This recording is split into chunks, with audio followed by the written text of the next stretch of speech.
പകൽ വാർത്ത ആരംഭിക്കുകയാണ്. തലക്കെട്ടുകൾ. മന്ത്രിസഭാ രൂപീകരണ ചർച്ചകൾ സജീവം. UDF യോഗം വൈകിട്ട് പിടിമുറുക്കാൻ KC വിഭാഗം. 5 മന്ത്രിമാർ വേണമെന്ന് ലീഗ്, 2-ലുറച്ച് ജോസഫ് ഗ്രൂപ്പ്.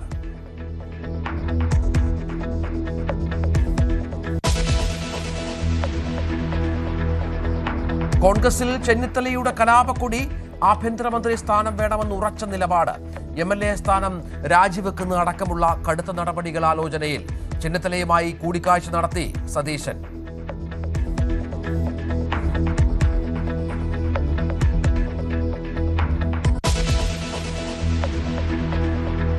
നേതാക്കളെ കാണും തിരക്കിൽ VD സതീശൻ പിണറായി വിജയനെ വീട്ടിലെത്തി കണ്ടു.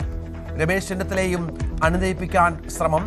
അടൂർ പ്രകാശും PJ ജോസഫുമായും കൂടിക്കാഴ്ച. G കാർത്തികേയന്റെ വീട്ടിൽ വൈകാരിക രംഗങ്ങൾ.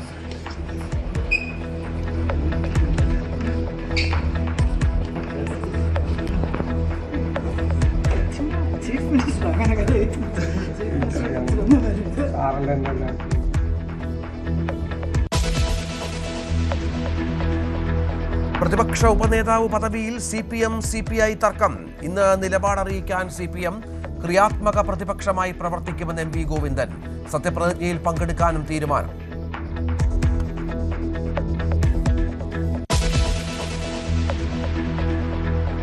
രാജ്യത്ത് ഇന്ധനവില വർദ്ധിപ്പിച്ചു. പെട്രോളിനും ഡീസലിനും ലിറ്ററിന് 3 രൂപ വീതം കൂട്ടി. തിരുവനന്തപുരത്ത് പെട്രോൾ വില 110 കടന്നു. ഡീസൽ വില 99.63 ബുദ്ധിമുട്ടാണ്. ഇപ്പോഴേ ബുദ്ധിമുട്ടാണ്. ഇന്ത്യയുടെ സാഹചര്യം അനുസരിച്ച് വില കൂട്ടിയല്ലേ പറ്റുള്ളൂ. സാധാരണക്കാരെ ആരും നോക്കുന്നില്ല. തന്നെ ഇങ്ങനെ കൂടിയും കുറഞ്ഞ് നിൽക്കുകയല്ലേ. കുറെയൊക്കെ ഇല്ല, കൂടൊക്കെ അല്ലേ ഉള്ളു.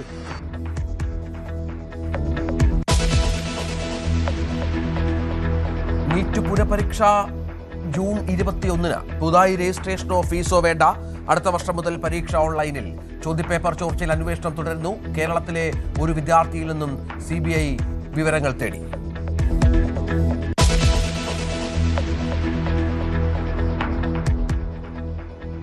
SLC പരീക്ഷാ ഫലം ഉച്ചയ്ക്ക് 3 മണിക്ക് പൊതുവിദ്യാഭ്യാസ സെക്രട്ടറിയും DGയും ചേർത്ത് പ്രഖ്യാപിക്കും. ഫലം കാത്തിരിക്കുന്നത് 4 ലക്ഷത്തോളം കുട്ടികൾ.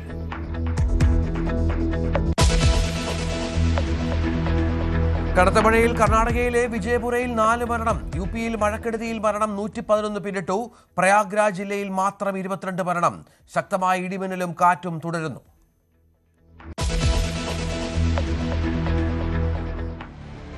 കലാപക്കൊടി ഉയർത്തിയ രമേശ് ചെന്നിത്തലയെ അനുനയിപ്പിക്കാൻ VD സതീശൻ. വഴുതക്കാട്ടെ വീട്ടിലെത്തി നിയുക്ത മുഖ്യമന്ത്രി VD സതീശൻ ചെന്നിത്തലയുമായി കൂടിക്കാഴ്ച നടത്തി. അതേസമയം ആഭ്യന്തരമന്ത്രി സ്ഥാനം ലഭിക്കണമെന്ന കടുത്ത നിലപാടിൽ തന്നെയാണ് ചെന്നിത്തല. അതിലും തഴഞ്ഞാൽ MLA സ്ഥാനം രാജിവെക്കും. ഹൈക്കമാൻഡിനെ ഉൾപ്പെടെ ഇക്കാര്യം ധരിപ്പിച്ചു. മന്ത്രി സ്ഥാനങ്ങൾ പങ്കുവെക്കുന്നതും കീറാമുട്ടിയാകുമോ എന്ന ചിന്തയിലാണ് AICC നേതൃത്വം. സതീശൻ ചെന്നിത്തല കൂടിക്കാഴ്ച പരാജയപ്പെട്ടാൽ KC വേണുഗോപാലിന്റെ നേതൃത്വത്തിൽ തുടർ ചർച്ചകൾ ഉണ്ടായേക്കും. ഇപ്പോൾ നമ്മൾ ദൃശ്യങ്ങൾ കാണുന്നത് വഴുതക്കാട്ടെ വീട്ടിലെത്തി ചെന്നിത്തലയെ സതീശൻ കാണുന്നതാണ്. MLA മാർ ജോസഫ് വാഴക്കനും മറ്റ് MLA മാരുമൊക്കെ വീട്ടിൽ രമേശ് ചെന്നിത്തലയ്ക്കൊപ്പം ഉണ്ടായിരുന്നു. ഈ സമയത്താണ് സതീശൻ അവിടേക്ക് എത്തിയത്.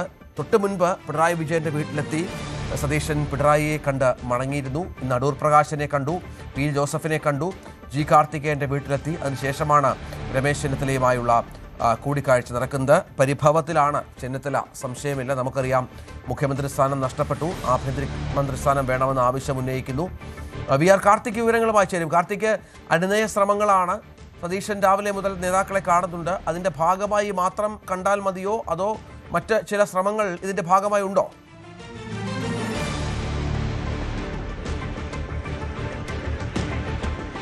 രഞ്ജിത്ത്, കൂടിക്കാഴ്ച ഇപ്പോഴും തുടരുകയാണ്. VD സതീശൻ രമേശ് ചെന്നിത്തലയുടെ വീട്ടിലെത്തിയാണ് അദ്ദേഹത്തെ കാണുന്നത്. മുഖ്യമന്ത്രി പ്രഖ്യാപനത്തിന് ശേഷം കടുത്ത അതൃപ്തിയിലായിരുന്നു രമേശ് ചെന്നിത്തല. ഇന്ന് രാവിലെയാണ് അദ്ദേഹം ഗുരുവായൂരിൽ നിന്ന് എത്തിയത്.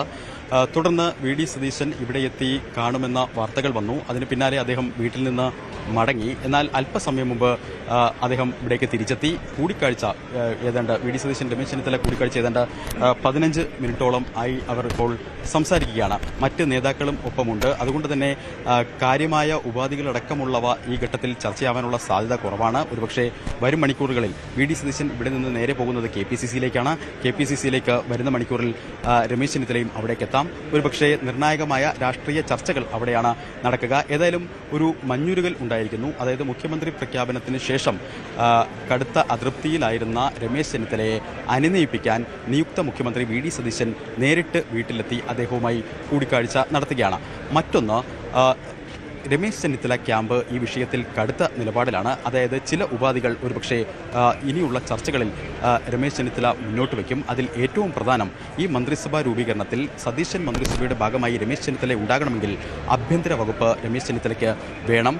ഉമ്മൻചാണ്ടി മന്ത്രിസഭയിലടക്കം അദ്ദേഹം കൈകാര്യം ചെയ്തിരുന്ന വകുപ്പാണത്. നിലവിൽ ധനകാര്യമടക്കമുള്ള വകുപ്പുകൾ അദ്ദേഹത്തിന് നൽകുന്നതുമായി ബന്ധപ്പെട്ട ചർച്ചകളാണ് കഴിഞ്ഞ ദിവസവും രാവിലെയുമൊക്കെ പുരോഗമിച്ചത്. പക്ഷേ അതിൽ ഒരു വിട്ടുവീഴ്ച വേണം എന്ന നിലപാട് തന്നെയാണ് രമേശ് ചെന്നിത്തലയ്ക്ക് ഉള്ളത്. ആഭ്യന്തരം വേണം എന്ന ആവശ്യം മുന്നോട്ട് വയ്ക്കും. ഒരു പക്ഷേ അതിനുശേഷമുള്ള ചർച്ചകളിൽ ഈ മന്ത്രിസഭാ രൂപീകരണത്തിന് ശേഷമുള്ള ചർച്ചകളിൽ അടക്കമുള്ള കാര്യങ്ങളിൽ ചില നിർദ്ദേശങ്ങൾ മുന്നോട്ട് വയ്ക്കും. അതായത് KPCC അധ്യക്ഷ പദം ഇപ്പോൾ ഒഴിവുവരും. ആ ഒഴിവിലേക്ക് രമേശ് ചെന്നിത്തല നിർദ്ദേശിക്കുന്ന ഒരാൾ ജോസഫ് വാഴക്കൻ അടക്കമുള്ളവരുടെ പേരുകളാണ് സജീവമായി പരിഗണിക്കുന്നത്. അത് ഈ ഘട്ടത്തിൽ തീരുമാനമാകില്ല.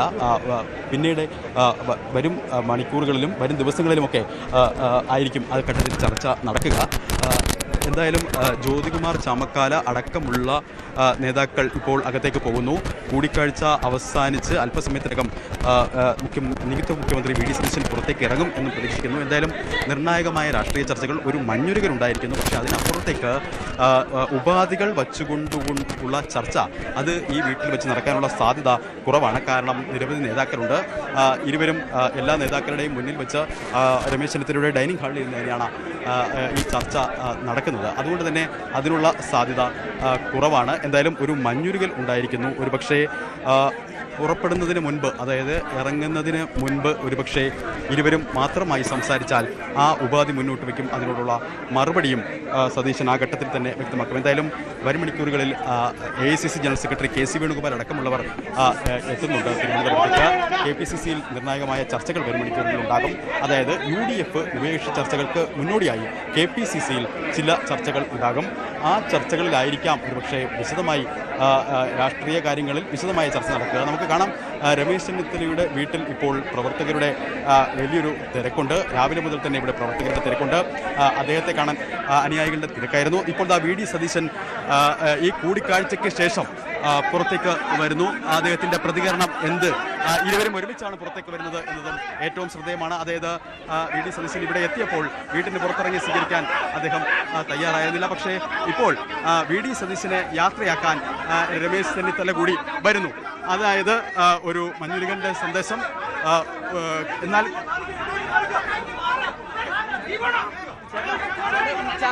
എടുക്കട്ടെ ചേട്ടാ,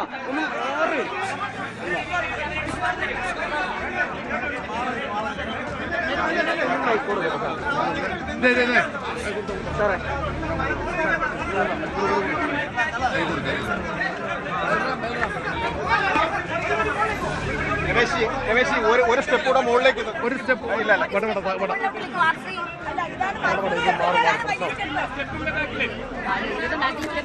റെഡിയാണോ? എല്ലാവരും മൈക്ക് താഴ്ത്തിയാൽ മതി. മൈക്ക് റെഡിയാണോ? ചോദിക്കാമോ? CMA കൂടിക്കാഴ്ച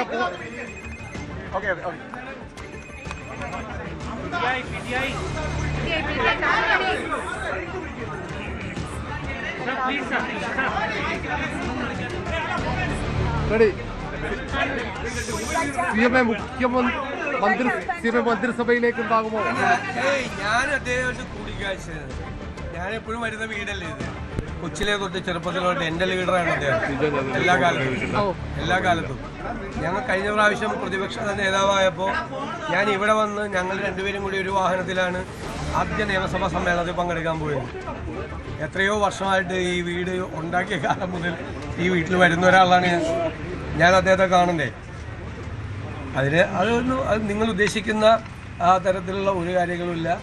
അദ്ദേഹം എൻ്റെ ജ്യേഷ്ഠ സഹോദരന് തുല്യനായ ഒരാളാണ്, എൻ്റെ നേതാവായിട്ടുള്ള ഒരാളാണ്. അദ്ദേഹത്തിൻ്റെ എല്ലാ അനുഗ്രഹവും എനിക്ക് ഈ ദൗത്യം ഏറ്റെടുക്കുമ്പോൾ ഉണ്ടാകുമെന്ന് എനിക്ക് 100% എനിക്ക് ഉറപ്പുണ്ട്. അദ്ദേഹം അത് ചെയ്ത് എനിക്ക് തന്നിട്ടുണ്ട്. അതൊക്കെ ഞങ്ങൾ പാർട്ടി ചർച്ച ചെയ്തുകൊണ്ടിരിക്കുന്ന കാര്യങ്ങളാണ്. അത് അദ്ദേഹവുമായിട്ട് തന്നെ കൂടിയാലോചിച്ച് ആ കാര്യങ്ങളിലെല്ലാം തീരുമാനമെടുക്കും.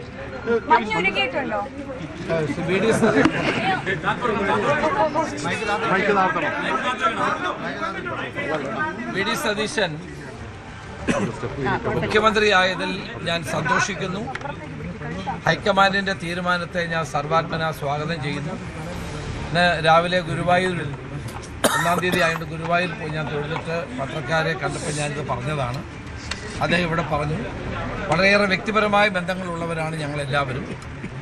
തീർച്ചയായിട്ടും കഴിഞ്ഞ 10 വർഷത്തെ LDF ഭരണത്തിൽ നിന്നുള്ള കേരളത്തെ മോചിപ്പിക്കാനുള്ള ദൗത്യം അദ്ദേഹത്തിനാണ് പാർട്ടി ഹൈക്കമാൻഡ് ഏൽപ്പിച്ചിട്ടുള്ളത്. അത് പാർട്ടി പ്രവർത്തകരും ഞങ്ങൾ എല്ലാവരും കൂടി ചേർന്ന് നിറവേറ്റും എന്നാണ് എനിക്ക് പറയാൻ. പാർട്ടി തീരുമാനിക്കേണ്ട കാര്യം. തിങ്കളാഴ്ചയാണ് സത്യപ്രതിജ്ഞ. ഒരു ഉപാധിയില്ല, ഞങ്ങൾ തമ്മിൽ എന്ത് ഉപാധി? ഏത് വകുപ്പാണെങ്കിലും അങ്ങ് സ്വീകരിക്കുമോ? തിങ്കളാഴ്ചയുള്ള സത്യപ്രതിജ്ഞയിൽ CM. I met Sri Ramesh Chandra ji for getting his blessings. He was my leader. He was my leader. When I was a student, he was my leader. Always he was my leader. Now also he is my leader. No doubt. It is a meeting. He blessed me for taking this post. Always his blessings will be and support will be with me. I'm sure. This is a meeting of two brothers, nothing more. Both of you seem to be. That will be decided by the party, and they will. The party leaders will discuss with him. The party leaders will discuss with him. Then we will take a decision. After getting his opinion, then only party will decide. എപ്പോഴായിരിക്കും അതിലൊരു അന്തിമ തീരുമാനം ഉണ്ടാവുക? തിങ്കളാഴ്ച വൈകുന്നേരം ആകുമ്പോൾ പറയാം. Okay.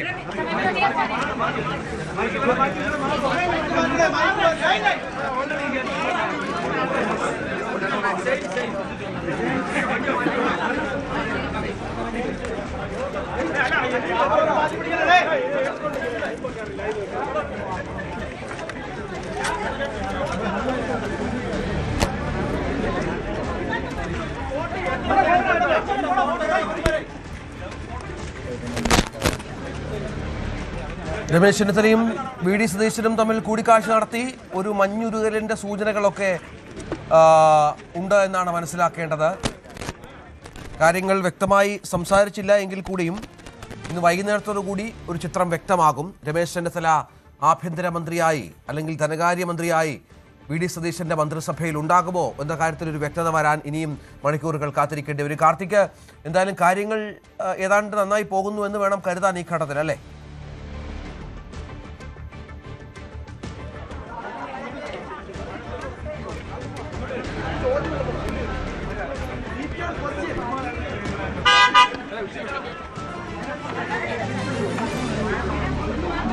Karthik, കേൾക്കാമോ? കാര്യങ്ങൾ അത്യാവശ്യം കുഴപ്പമില്ലാതെ നേരത്തെയൊക്കെ ചോദ്യങ്ങൾ വന്നതുപോലെ മഞ്ഞുരുകലിൻ്റെ ലക്ഷണങ്ങൾ കാണുന്നുണ്ടെന്ന് തോന്നുന്നു.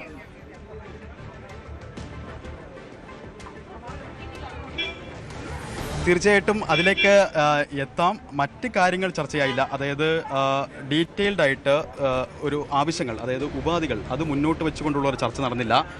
നമ്മൾ ശ്രദ്ധിക്കേണ്ടത്, ഇറങ്ങുമ്പോൾ VD സതീശൻ രമേശ് ചെന്നിത്തലയോട് പറയുന്നു വിളിക്കാം. അതായത് അല്പസമയത്തിനകം ഫോൺ വിളി ഉണ്ടാകും. സ്വാഭാവികമായും അതിലായിരിക്കും കൂടുതൽ ചർച്ചകൾ നടക്കുക എന്ന് ഈ ഘട്ടത്തിൽ പ്രതീക്ഷിക്കാം. ഇവിടെ നിന്ന് നേരെ VD സതീശൻ പോയത് KPCCയിലേക്കാണ്. KPCCയിലും ഒരു പക്ഷേ വരും മണിക്കൂറുകളിൽ ചർച്ച നടന്നേക്കാം. എന്തായാലും കടുത്ത നിലപാടിൽ ഒരു വിട്ടുവീഴ്ചയ്ക്കും ഇല്ല എന്ന നിലപാടിലാണ് രമേശ് ചെന്നിത്തല ക്യാമ്പുള്ളത്. അതായത് മുന്നോട്ട് വെച്ച ആവശ്യങ്ങൾ, അതിലേറ്റവും പ്രധാനം നിർണായകമായ പോർട്ട്ഫോളിയോ, അത് ആഭ്യന്തര വകുപ്പ് തന്നെ വേണം. ആ നിലപാടിൽ അവർ വിട്ടുവീഴ്ചയ്ക്കില്ല. വിട്ടുവീഴ്ചയ്ക്കില്ല എന്ന നിലപാട് ഒരുപക്ഷെ അറിയിച്ചിട്ടുണ്ടാകണം ഇപ്പോൾ നടന്ന ചർച്ചയിൽ. ഇരു നേതാക്കളുടെയും പ്രതികരണം വച്ച് നോക്കുമ്പോൾ ഒരു സമവായ ഫോർമുലയിലേക്ക് കാര്യങ്ങൾ എത്തിയേക്കാം. അത് എത്തും. കാരണം 2 ദിവസം മാത്രമാണ് ബാക്കിയുള്ളത്.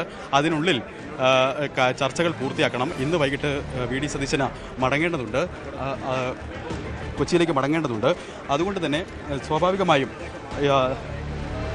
അതിന് മുമ്പ് ചർച്ചകൾ പൂർത്തിയാക്കണം. ഉഭയകക്ഷി ചർച്ച അടക്കം പൂർത്തിയാക്കേണ്ടതുണ്ട്. ഈ ഉഭയകക്ഷി ചർച്ചകൾ പൂർത്തിയാക്കണമെങ്കിൽ കോൺഗ്രസിൻ്റെ മന്ത്രിസഭാ രൂപീകരണവുമായി ബന്ധപ്പെട്ട ചർച്ചകൾ നടക്കണം. ആ ചർച്ചകളിലേക്ക് കടക്കണമെങ്കിൽ ആദ്യ കടമ്പ എന്ന നിലയിൽ ഇപ്പോൾ ഇവിടെ കണ്ടതുപോലെ ഒരു മഞ്ഞുരുകൾ ഉണ്ടാകണം. ആ മഞ്ഞുരുകൾ ഉണ്ടായിരിക്കുന്നു. പക്ഷേ നിബന്ധനകൾ മുന്നോട്ട് വെച്ചിട്ടുണ്ട്. അത് അംഗീകരിച്ചിട്ടുണ്ടോ എന്നതടക്കമുള്ള കാര്യങ്ങളിൽ ഒരുപക്ഷെ നമുക്കൊരു 5 മിനിറ്റിനകം അക്കാര്യത്തിൽ വ്യക്തത വരുത്താൻ കഴിയും എന്ന് പ്രതീക്ഷിക്കുന്നു. എന്തായാലും നിലപാടിൽ പിന്നോട്ടില്ല എന്ന് വ്യക്തമാക്കുകയാണ് രമേശ് ചെന്നിത്തല ക്യാമ്പ്. അത് ആഭ്യന്തര വകുപ്പിൻ്റെ കാര്യത്തിൽ, അതോടൊപ്പം തന്നെ KPCC അധ്യക്ഷ പദം ഒഴിവ് വരുമ്പോൾ അതിലേക്ക് തങ്ങൾ നിർദ്ദേശിക്കുന്ന ആൾ വേണം എന്ന കാര്യത്തിൽ മൂന്നാമതായി ഈ മന്ത്രിസഭാ രൂപീകരണത്തിൽ രമേശ് ചെന്നിത്തല ഉണ്ടെങ്കിൽ രമേശ് ചെന്നിത്തല മുന്നോട്ട് വയ്ക്കുന്ന ഈ 11 മന്ത്രിമാരിൽ രമേശ് ചെന്നിത്തല മുന്നോട്ട് വയ്ക്കുന്ന ചിലർ അവരെ അംഗീകരിക്കുമോ? ഇതടക്കമുള്ള കാര്യങ്ങളാണ് അറിയേണ്ടത്. എന്തായാലും രമേശ് ചെന്നിത്തലയോട് അടുപ്പം പുലർത്തുന്ന ജ്യോതികുമാർ ചാമക്കാല, അതോടൊപ്പം തന്നെ ജോസഫ് വാഴക്കൻ അടക്കമുള്ള നേതാക്കളുണ്ടായിരുന്നു. VT ബൽറാം അടക്കമുള്ള മറ്റ് നേതാക്കളുണ്ടായിരുന്നു. ഇവരുടെയൊക്കെ സാന്നിധ്യത്തിൽ നേതാക്കൾ ഒന്നിച്ചിരുന്നു, പുറത്തു വന്ന് ഒന്നിച്ചൊരു പ്രതികരണം നടത്തി. അത് ഒരു മഞ്ഞുരുകലിൻ്റെ സൂചനയാണ്. പക്ഷേ അപ്പോഴും ഏത് തരത്തിലുള്ള വിട്ടുവീഴ്ചകൾക്ക് വഴിയൊരുങ്ങും എന്ന് കണ്ടറിയണം. എന്തായാലും ആഭ്യന്തരം വിട്ടുകൊടുത്തുകൊണ്ടുള്ള ഒരു വിട്ടുവീഴ്ചയ്ക്ക് രമേശ് ചെന്നിത്തല ഇല്ല. മറ്റ് പോംവഴികളൊന്നുമില്ലെങ്കിൽ അവസാന ഘട്ടത്തിൽ ഒരുപക്ഷെ KC വേണുഗോപാൽ അടക്കമുള്ളവരെ നടത്തുന്ന ചർച്ചകളിൽ ആ ഒരു ഉപാധിക്ക് VD സതീശൻ വഴങ്ങിയിരിക്കും. ഏതായാലും നമുക്ക് കാർത്തിക് വിവരങ്ങൾ ശേഖരിക്കുകയാണ്. എന്തുപാധിയാണ് രമേശ് ചെന്നിത്തല VD സതീശന്റെ മുന്നിൽ വെച്ചത്? തനിക്ക് ഒരു കോംപ്രമൈസ് ലെവലിലേക്ക് എത്തണമെങ്കിൽ തൻ്റെ ഏതൊക്കെ ആവശ്യങ്ങൾ അംഗീകരിക്കണം, അതിന് സതീശൻ്റെ പ്രതികരണം വേണം.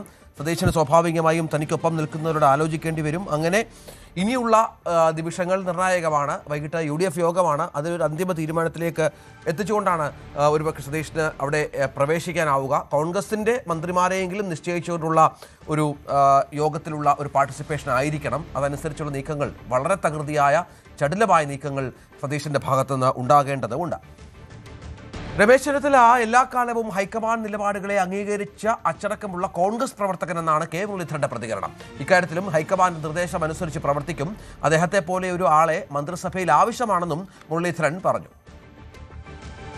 അത് ഹൈക്കമാൻഡും രമേശുമായിട്ട് തീരുമാനിക്കേണ്ട കാര്യമാണ്. ശ്രീ രമേശ് ചെന്നിത്തല എല്ലാ കാലത്തും ഹൈക്കമാൻഡിന്റെ നിലപാടുകളെ അംഗീകരിക്കുകയും ഒരു അച്ചടക്കമുള്ള കോൺഗ്രസ്സുകാരനായി പ്രവർത്തിക്കുകയും ചെയ്ത വ്യക്തിയാണ്. അതുകൊണ്ട് ഇക്കാര്യത്തിലും അദ്ദേഹം ഹൈക്കമാൻഡിന്റെ നിർദ്ദേശങ്ങൾ അനുസരിച്ച് അദ്ദേഹം പ്രവർത്തിക്കുന്ന കാര്യത്തിൽ ഒരു തർക്കവുമില്ല. ഈ രമേശ് ചെന്നിത്തലയെ വിവരങ്ങൾ അറിയിക്കുന്നതിൽ എന്തെങ്കിലും വീഴ്ച പറ്റിയിട്ടുണ്ടോ? അതാണ് രാഹുൽ ഗാന്ധി അദ്ദേഹമായിട്ട് സംസാരിച്ചു എന്നാണ് ഞാൻ മനസ്സിലാക്കുന്നത്. അതിന് മേലെ കോൺഗ്രസിന് ആരും ഇല്ലല്ലോ. ഖാർഗെജിയും സംസാരിച്ചു, രാഹുൽ ഗാന്ധി മന്ത്രിസഭയിലേക്ക് വരണമെന്ന് ആഗ്രഹമുണ്ടോ? തീർച്ചയായിട്ടും അദ്ദേഹത്തിനെ പോലെ ഒരാൾ ക്യാബിനറ്റിൽ ആവശ്യമാണ്. പിണറായി വിജയനെയും ഇന്ന് VD സതീശൻ വീട്ടിലെത്തി കണ്ടു. വീടിന് പുറത്തിറങ്ങി വന്നാണ് നിയുക്ത മുഖ്യമന്ത്രിയെ കാവൽ മുഖ്യമന്ത്രി കൂടിയായ പിണറായി വിജയനും കുടുംബവും സ്വീകരിച്ചത്.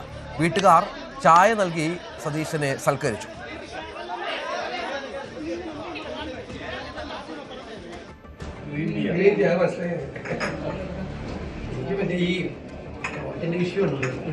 ചൂടെപ്പോഴും വേണം. വെള്ളം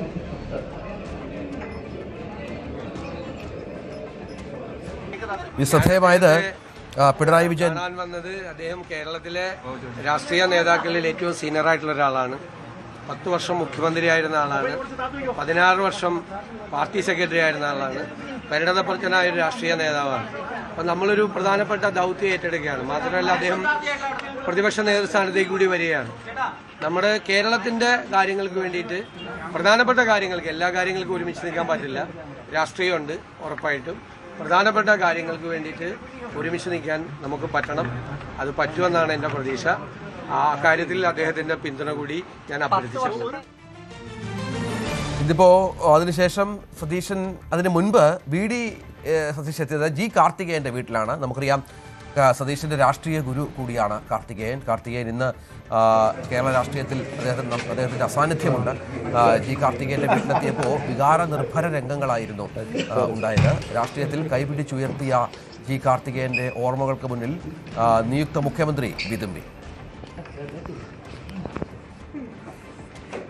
ചീഫ് മിനിസ്റ്റർ അങ്ങനെ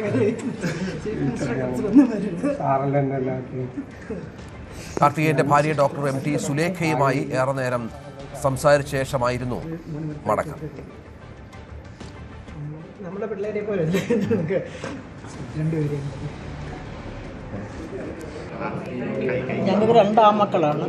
അതിൻ്റെ മുകളിലുള്ള അവരുടെ ചേട്ടനാണ് സതീശൻ. പിന്നെ നിങ്ങൾക്കൊക്കെ സതീശൻ മുഖ്യമന്ത്രിയായിരിക്കാം ഇപ്പോഴ്, അല്ലേ? പലർക്കും പലതായിരിക്കാം. സതീശൻ ഇരിക്കുന്ന സാറിന് ഞങ്ങളുടെ മൂത്ത മകനാണ്. എനിക്ക് തോന്നി സതീശൻ്റെ കഴിവുകൾ, സതീശൻ ഇന്നതൊക്കെ ചെയ്യാൻ പറ്റും എന്ന് ആദ്യം എനിക്കൊന്ന് തിരിച്ചറിഞ്ഞ ഒരാൾ GK ആയിരിക്കും. അവൻ കേരളത്തിനൊരു ഇതാണെന്ന് എത്രയോ പ്രാവശ്യം എന്നോട് പറഞ്ഞിട്ടുണ്ട്. എനിക്കൊന്ന് സതീശനിലെ ആ ഒരു വളരെ മിടുക്കനായ ഒരാളെ കണ്ടെത്തിയത് GK ആണെന്ന് എനിക്ക് പലപ്പോഴും തോന്നാറുണ്ട്. 2001 96 ഒരു പരാജയം, 2001 അസംബ്ലിയിൽ വന്നു. അതിൻ്റെ തുടർച്ചയായിട്ട് ഇതുവരെയുണ്ട്.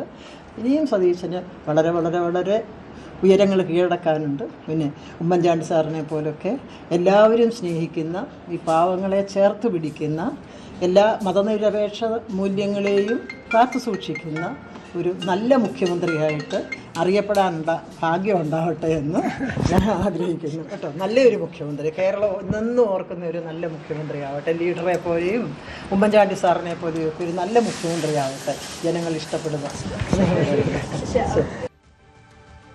ജോസഫുമായും സതീശൻ കൂടിക്കാഴ്ച നടത്തി. ചെന്നിത്തലയെ മന്ത്രിസഭയിൽ ഉൾപ്പെടുത്തണമെന്ന നിർദ്ദേശം ജോസഫ് മുന്നോട്ട് വെച്ചു.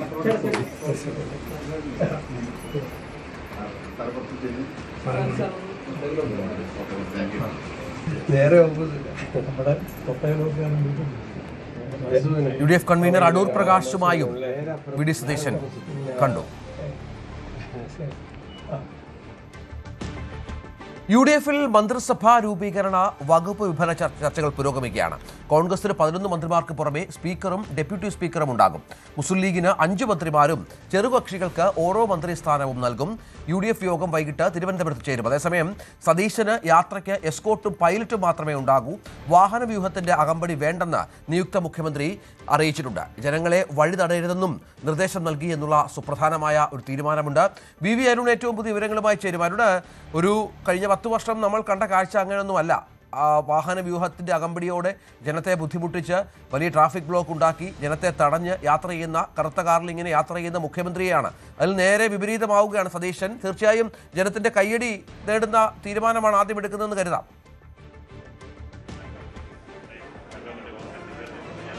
തീർച്ചയായിട്ടും VD സതീശന്റെ നിയമസഭാ പ്രസംഗമുണ്ട്. പിണറായി വിജയൻ റോഡിലിറങ്ങി നടക്കരുതെന്നാണ് ജനങ്ങൾ ആഗ്രഹിക്കുന്നത്, പ്രാർത്ഥിക്കുന്നതെന്ന്. കാരണം അത്രയേറെ ദുരിതമുണ്ടാകുന്നു എന്ന വിമർശനം പിണറായി വിജയൻ നേരിട്ടതാണ്. അദ്ദേഹം ക്ലിഫ് ഹൗസിൽ നിന്ന് ഇറങ്ങുമ്പോൾ തന്നെ നഗരത്തിലെ പല സിഗ്നൽ ലൈറ്റുകളും, കിലോമീറ്ററുകൾ അപ്പുറമുള്ള സിഗ്നൽ ലൈറ്റുകൾ പോലും ഓഫ് ചെയ്ത് ജനങ്ങളെ വഴിയിൽ തടഞ്ഞ് പോലീസ് അദ്ദേഹത്തിന് സുരക്ഷ ഒരുക്കാനെന്ന പേരിൽ വലിയ ക്രമീകരണങ്ങൾ നടത്തിയിരുന്നു. അക്ഷരാർത്ഥത്തിൽ ജനങ്ങളെ ബന്ദിയാക്കുന്ന തരത്തിലുള്ള ഒരു യാത്രയായിരുന്നു പലപ്പോഴും മുഖ്യമന്ത്രിയായിരുന്ന പിണറായി വിജയൻ്റേത്. അതേ തുടർന്നാണ് VD സതീശൻ നിയമസഭയിൽ പ്രസംഗിച്ചത്. പിണറായി റോഡിൽ ഇറങ്ങരുതെന്നാണ് ജനങ്ങൾ ആഗ്രഹിക്കുന്നതും പ്രാർത്ഥിക്കുന്നതെന്നും. ഏതായാലും അദ്ദേഹത്തിന് വളരെ പ്രധാനപ്പെട്ട ഒരു കൈയടി നേടുന്ന പ്രഖ്യാപനം ആദ്യം തന്നെ ഉണ്ടാകുന്നു. അദ്ദേഹം പോലീസ് ഉദ്യോഗസ്ഥർക്ക്, അദ്ദേഹത്തെ ഇവിടെ പോലീസിലെ ഉന്നത ഉദ്യോഗസ്ഥർ, ഇന്റലിജൻസ് ADGP അടക്കം സന്ദർശിച്ചിരുന്നു. അവരോട് അദ്ദേഹം നിർദ്ദേശം നൽകിയത് ഒറ്റ വാഹനം മാത്രം, തൻ്റെ വോട്ടർ കാർഡ് ഒറ്റ വാഹനം മാത്രം മതി, അത് എസ്കോർട്ട് മാത്രം മതി, പൈലറ്റ് പോലും വേണ്ട എന്ന നിർദ്ദേശം അദ്ദേഹം നൽകി. പക്ഷേ സുരക്ഷാ കാരണങ്ങളാൽ അത് കഴിയില്ല എന്ന് പോലീസ് അറിയിച്ചു. അങ്ങനെ 2 വാഹനം, മുന്നിലും പിന്നിലും ഓരോ വാഹനങ്ങളും മുഖ്യമന്ത്രിയുടെ ഔദ്യോഗിക വാഹനവും, അങ്ങനെ 3 വാഹനങ്ങൾ മാത്രമേ നിയുക്ത മുഖ്യമന്ത്രി, സംസ്ഥാനത്തിലെ പുതിയ മുഖ്യമന്ത്രി VD സതീശന്റെ വാഹന വ്യൂഹത്തിലുണ്ടാകൂ. അതിനപ്പുറത്തേക്കുള്ള സുരക്ഷയുടെ പേരിലുള്ള വാഹന വ്യൂഹം ഉണ്ടാകില്ല. അത് അദ്ദേഹം തീരുമാനമെടുത്തു കഴിഞ്ഞു. എന്തെല്ലാമാണ് ഇത്തരത്തിൽ ജനപക്ഷ തീരുമാനങ്ങൾ, നിങ്ങളുടെ കയ്യിൽ നേടാൻ തക്ക തീരുമാനങ്ങൾ, മാധ്യമങ്ങളുടെ സെക്രട്ടേറിയറ്റിലെ വിലക്കടക്കം, അത്തരം ക്ലഫോസിലെ നിയന്ത്രണങ്ങളടക്കമുള്ള എന്തെല്ലാം മാറ്റങ്ങൾ വി ഡി സതീശൻ കൊണ്ടുവരുമെന്നാണ് കേരളം കാത്തിരിക്കുന്നത്. ഏതായാലും ആദ്യ കയ്യടി വി ഡി സതീശന്. അത് ഈ ജനങ്ങളെ വഴി യാത്ര തടഞ്ഞുകൊണ്ടുള്ള, ജനങ്ങളെ ബുദ്ധിമുട്ടിച്ചുകൊണ്ടുള്ള, ജനങ്ങളെ ബന്ദിയാക്കിക്കൊണ്ടുള്ള സുരക്ഷയുടെ പേരിലുള്ള ആ പ്രഹസനം ഉണ്ടാകില്ലെന്ന് സതീശൻ ഇപ്പോൾ തന്നെ തീരുമാനമെടുത്തു കഴിഞ്ഞു. രഞ്ജിത്ത്, ഒപ്പം ഈ മന്ത്രിസ്ഥാനങ്ങളുമായി ബന്ധപ്പെട്ട ചർച്ചകൾ അത് ഇന്ന് വൈകുന്നേരത്തോടു കൂടി ഒരു അന്തിമ തീരുമാനത്തിലേക്ക് എത്തിയേക്കാം. ഒരു പക്ഷേ UDF യോഗമൊക്കെ ചേരുന്നുണ്ടല്ലോ, ഇനി സമയമില്ല, തിങ്കളാഴ്ചയാണ് സത്യപ്രതിജ്ഞ. ഏതാണ്ടൊരു ധാരണയിലേക്ക് കാര്യങ്ങൾ എത്തുന്നുണ്ടോ? മുസ്ലിം ലീഗിൻ്റെയൊക്കെ ചില ഉറപ്പുകൾ നമുക്ക് കിട്ടുന്നുണ്ട്. ജോസഫ് ഗ്രൂപ്പിൻ്റെ കാര്യം അറിയാം, CP ജോണിൻ്റെ കാര്യത്തിൽ വേറെ തർക്കമില്ല, ഷിബു ബേബി ജോണിൻ്റെ കാര്യത്തിൽ തർക്കമില്ല. മറ്റ് ഘടകകക്ഷികളെ അനുനയിപ്പിക്കുക എന്നൊരു പ്രധാനപ്പെട്ട കാര്യം കൂടി ഉണ്ടല്ലോ. ഇപ്പോൾ ചില ഘടകകക്ഷികൾക്ക് സീറ്റ് കിട്ടിയിരുന്നില്ല, JSS പോലെയുള്ള ആളുകൾക്ക്, അവർക്കും ക്യാബിനറ്റ് റാങ്ക് അടക്കമുള്ള കാര്യങ്ങളിൽ ചില പരിഗണനകൾ വേണ്ടിവരും. അത്തരം കാര്യങ്ങളിൽ എന്തെങ്കിലും ധാരണയുണ്ടോ അരുൺ?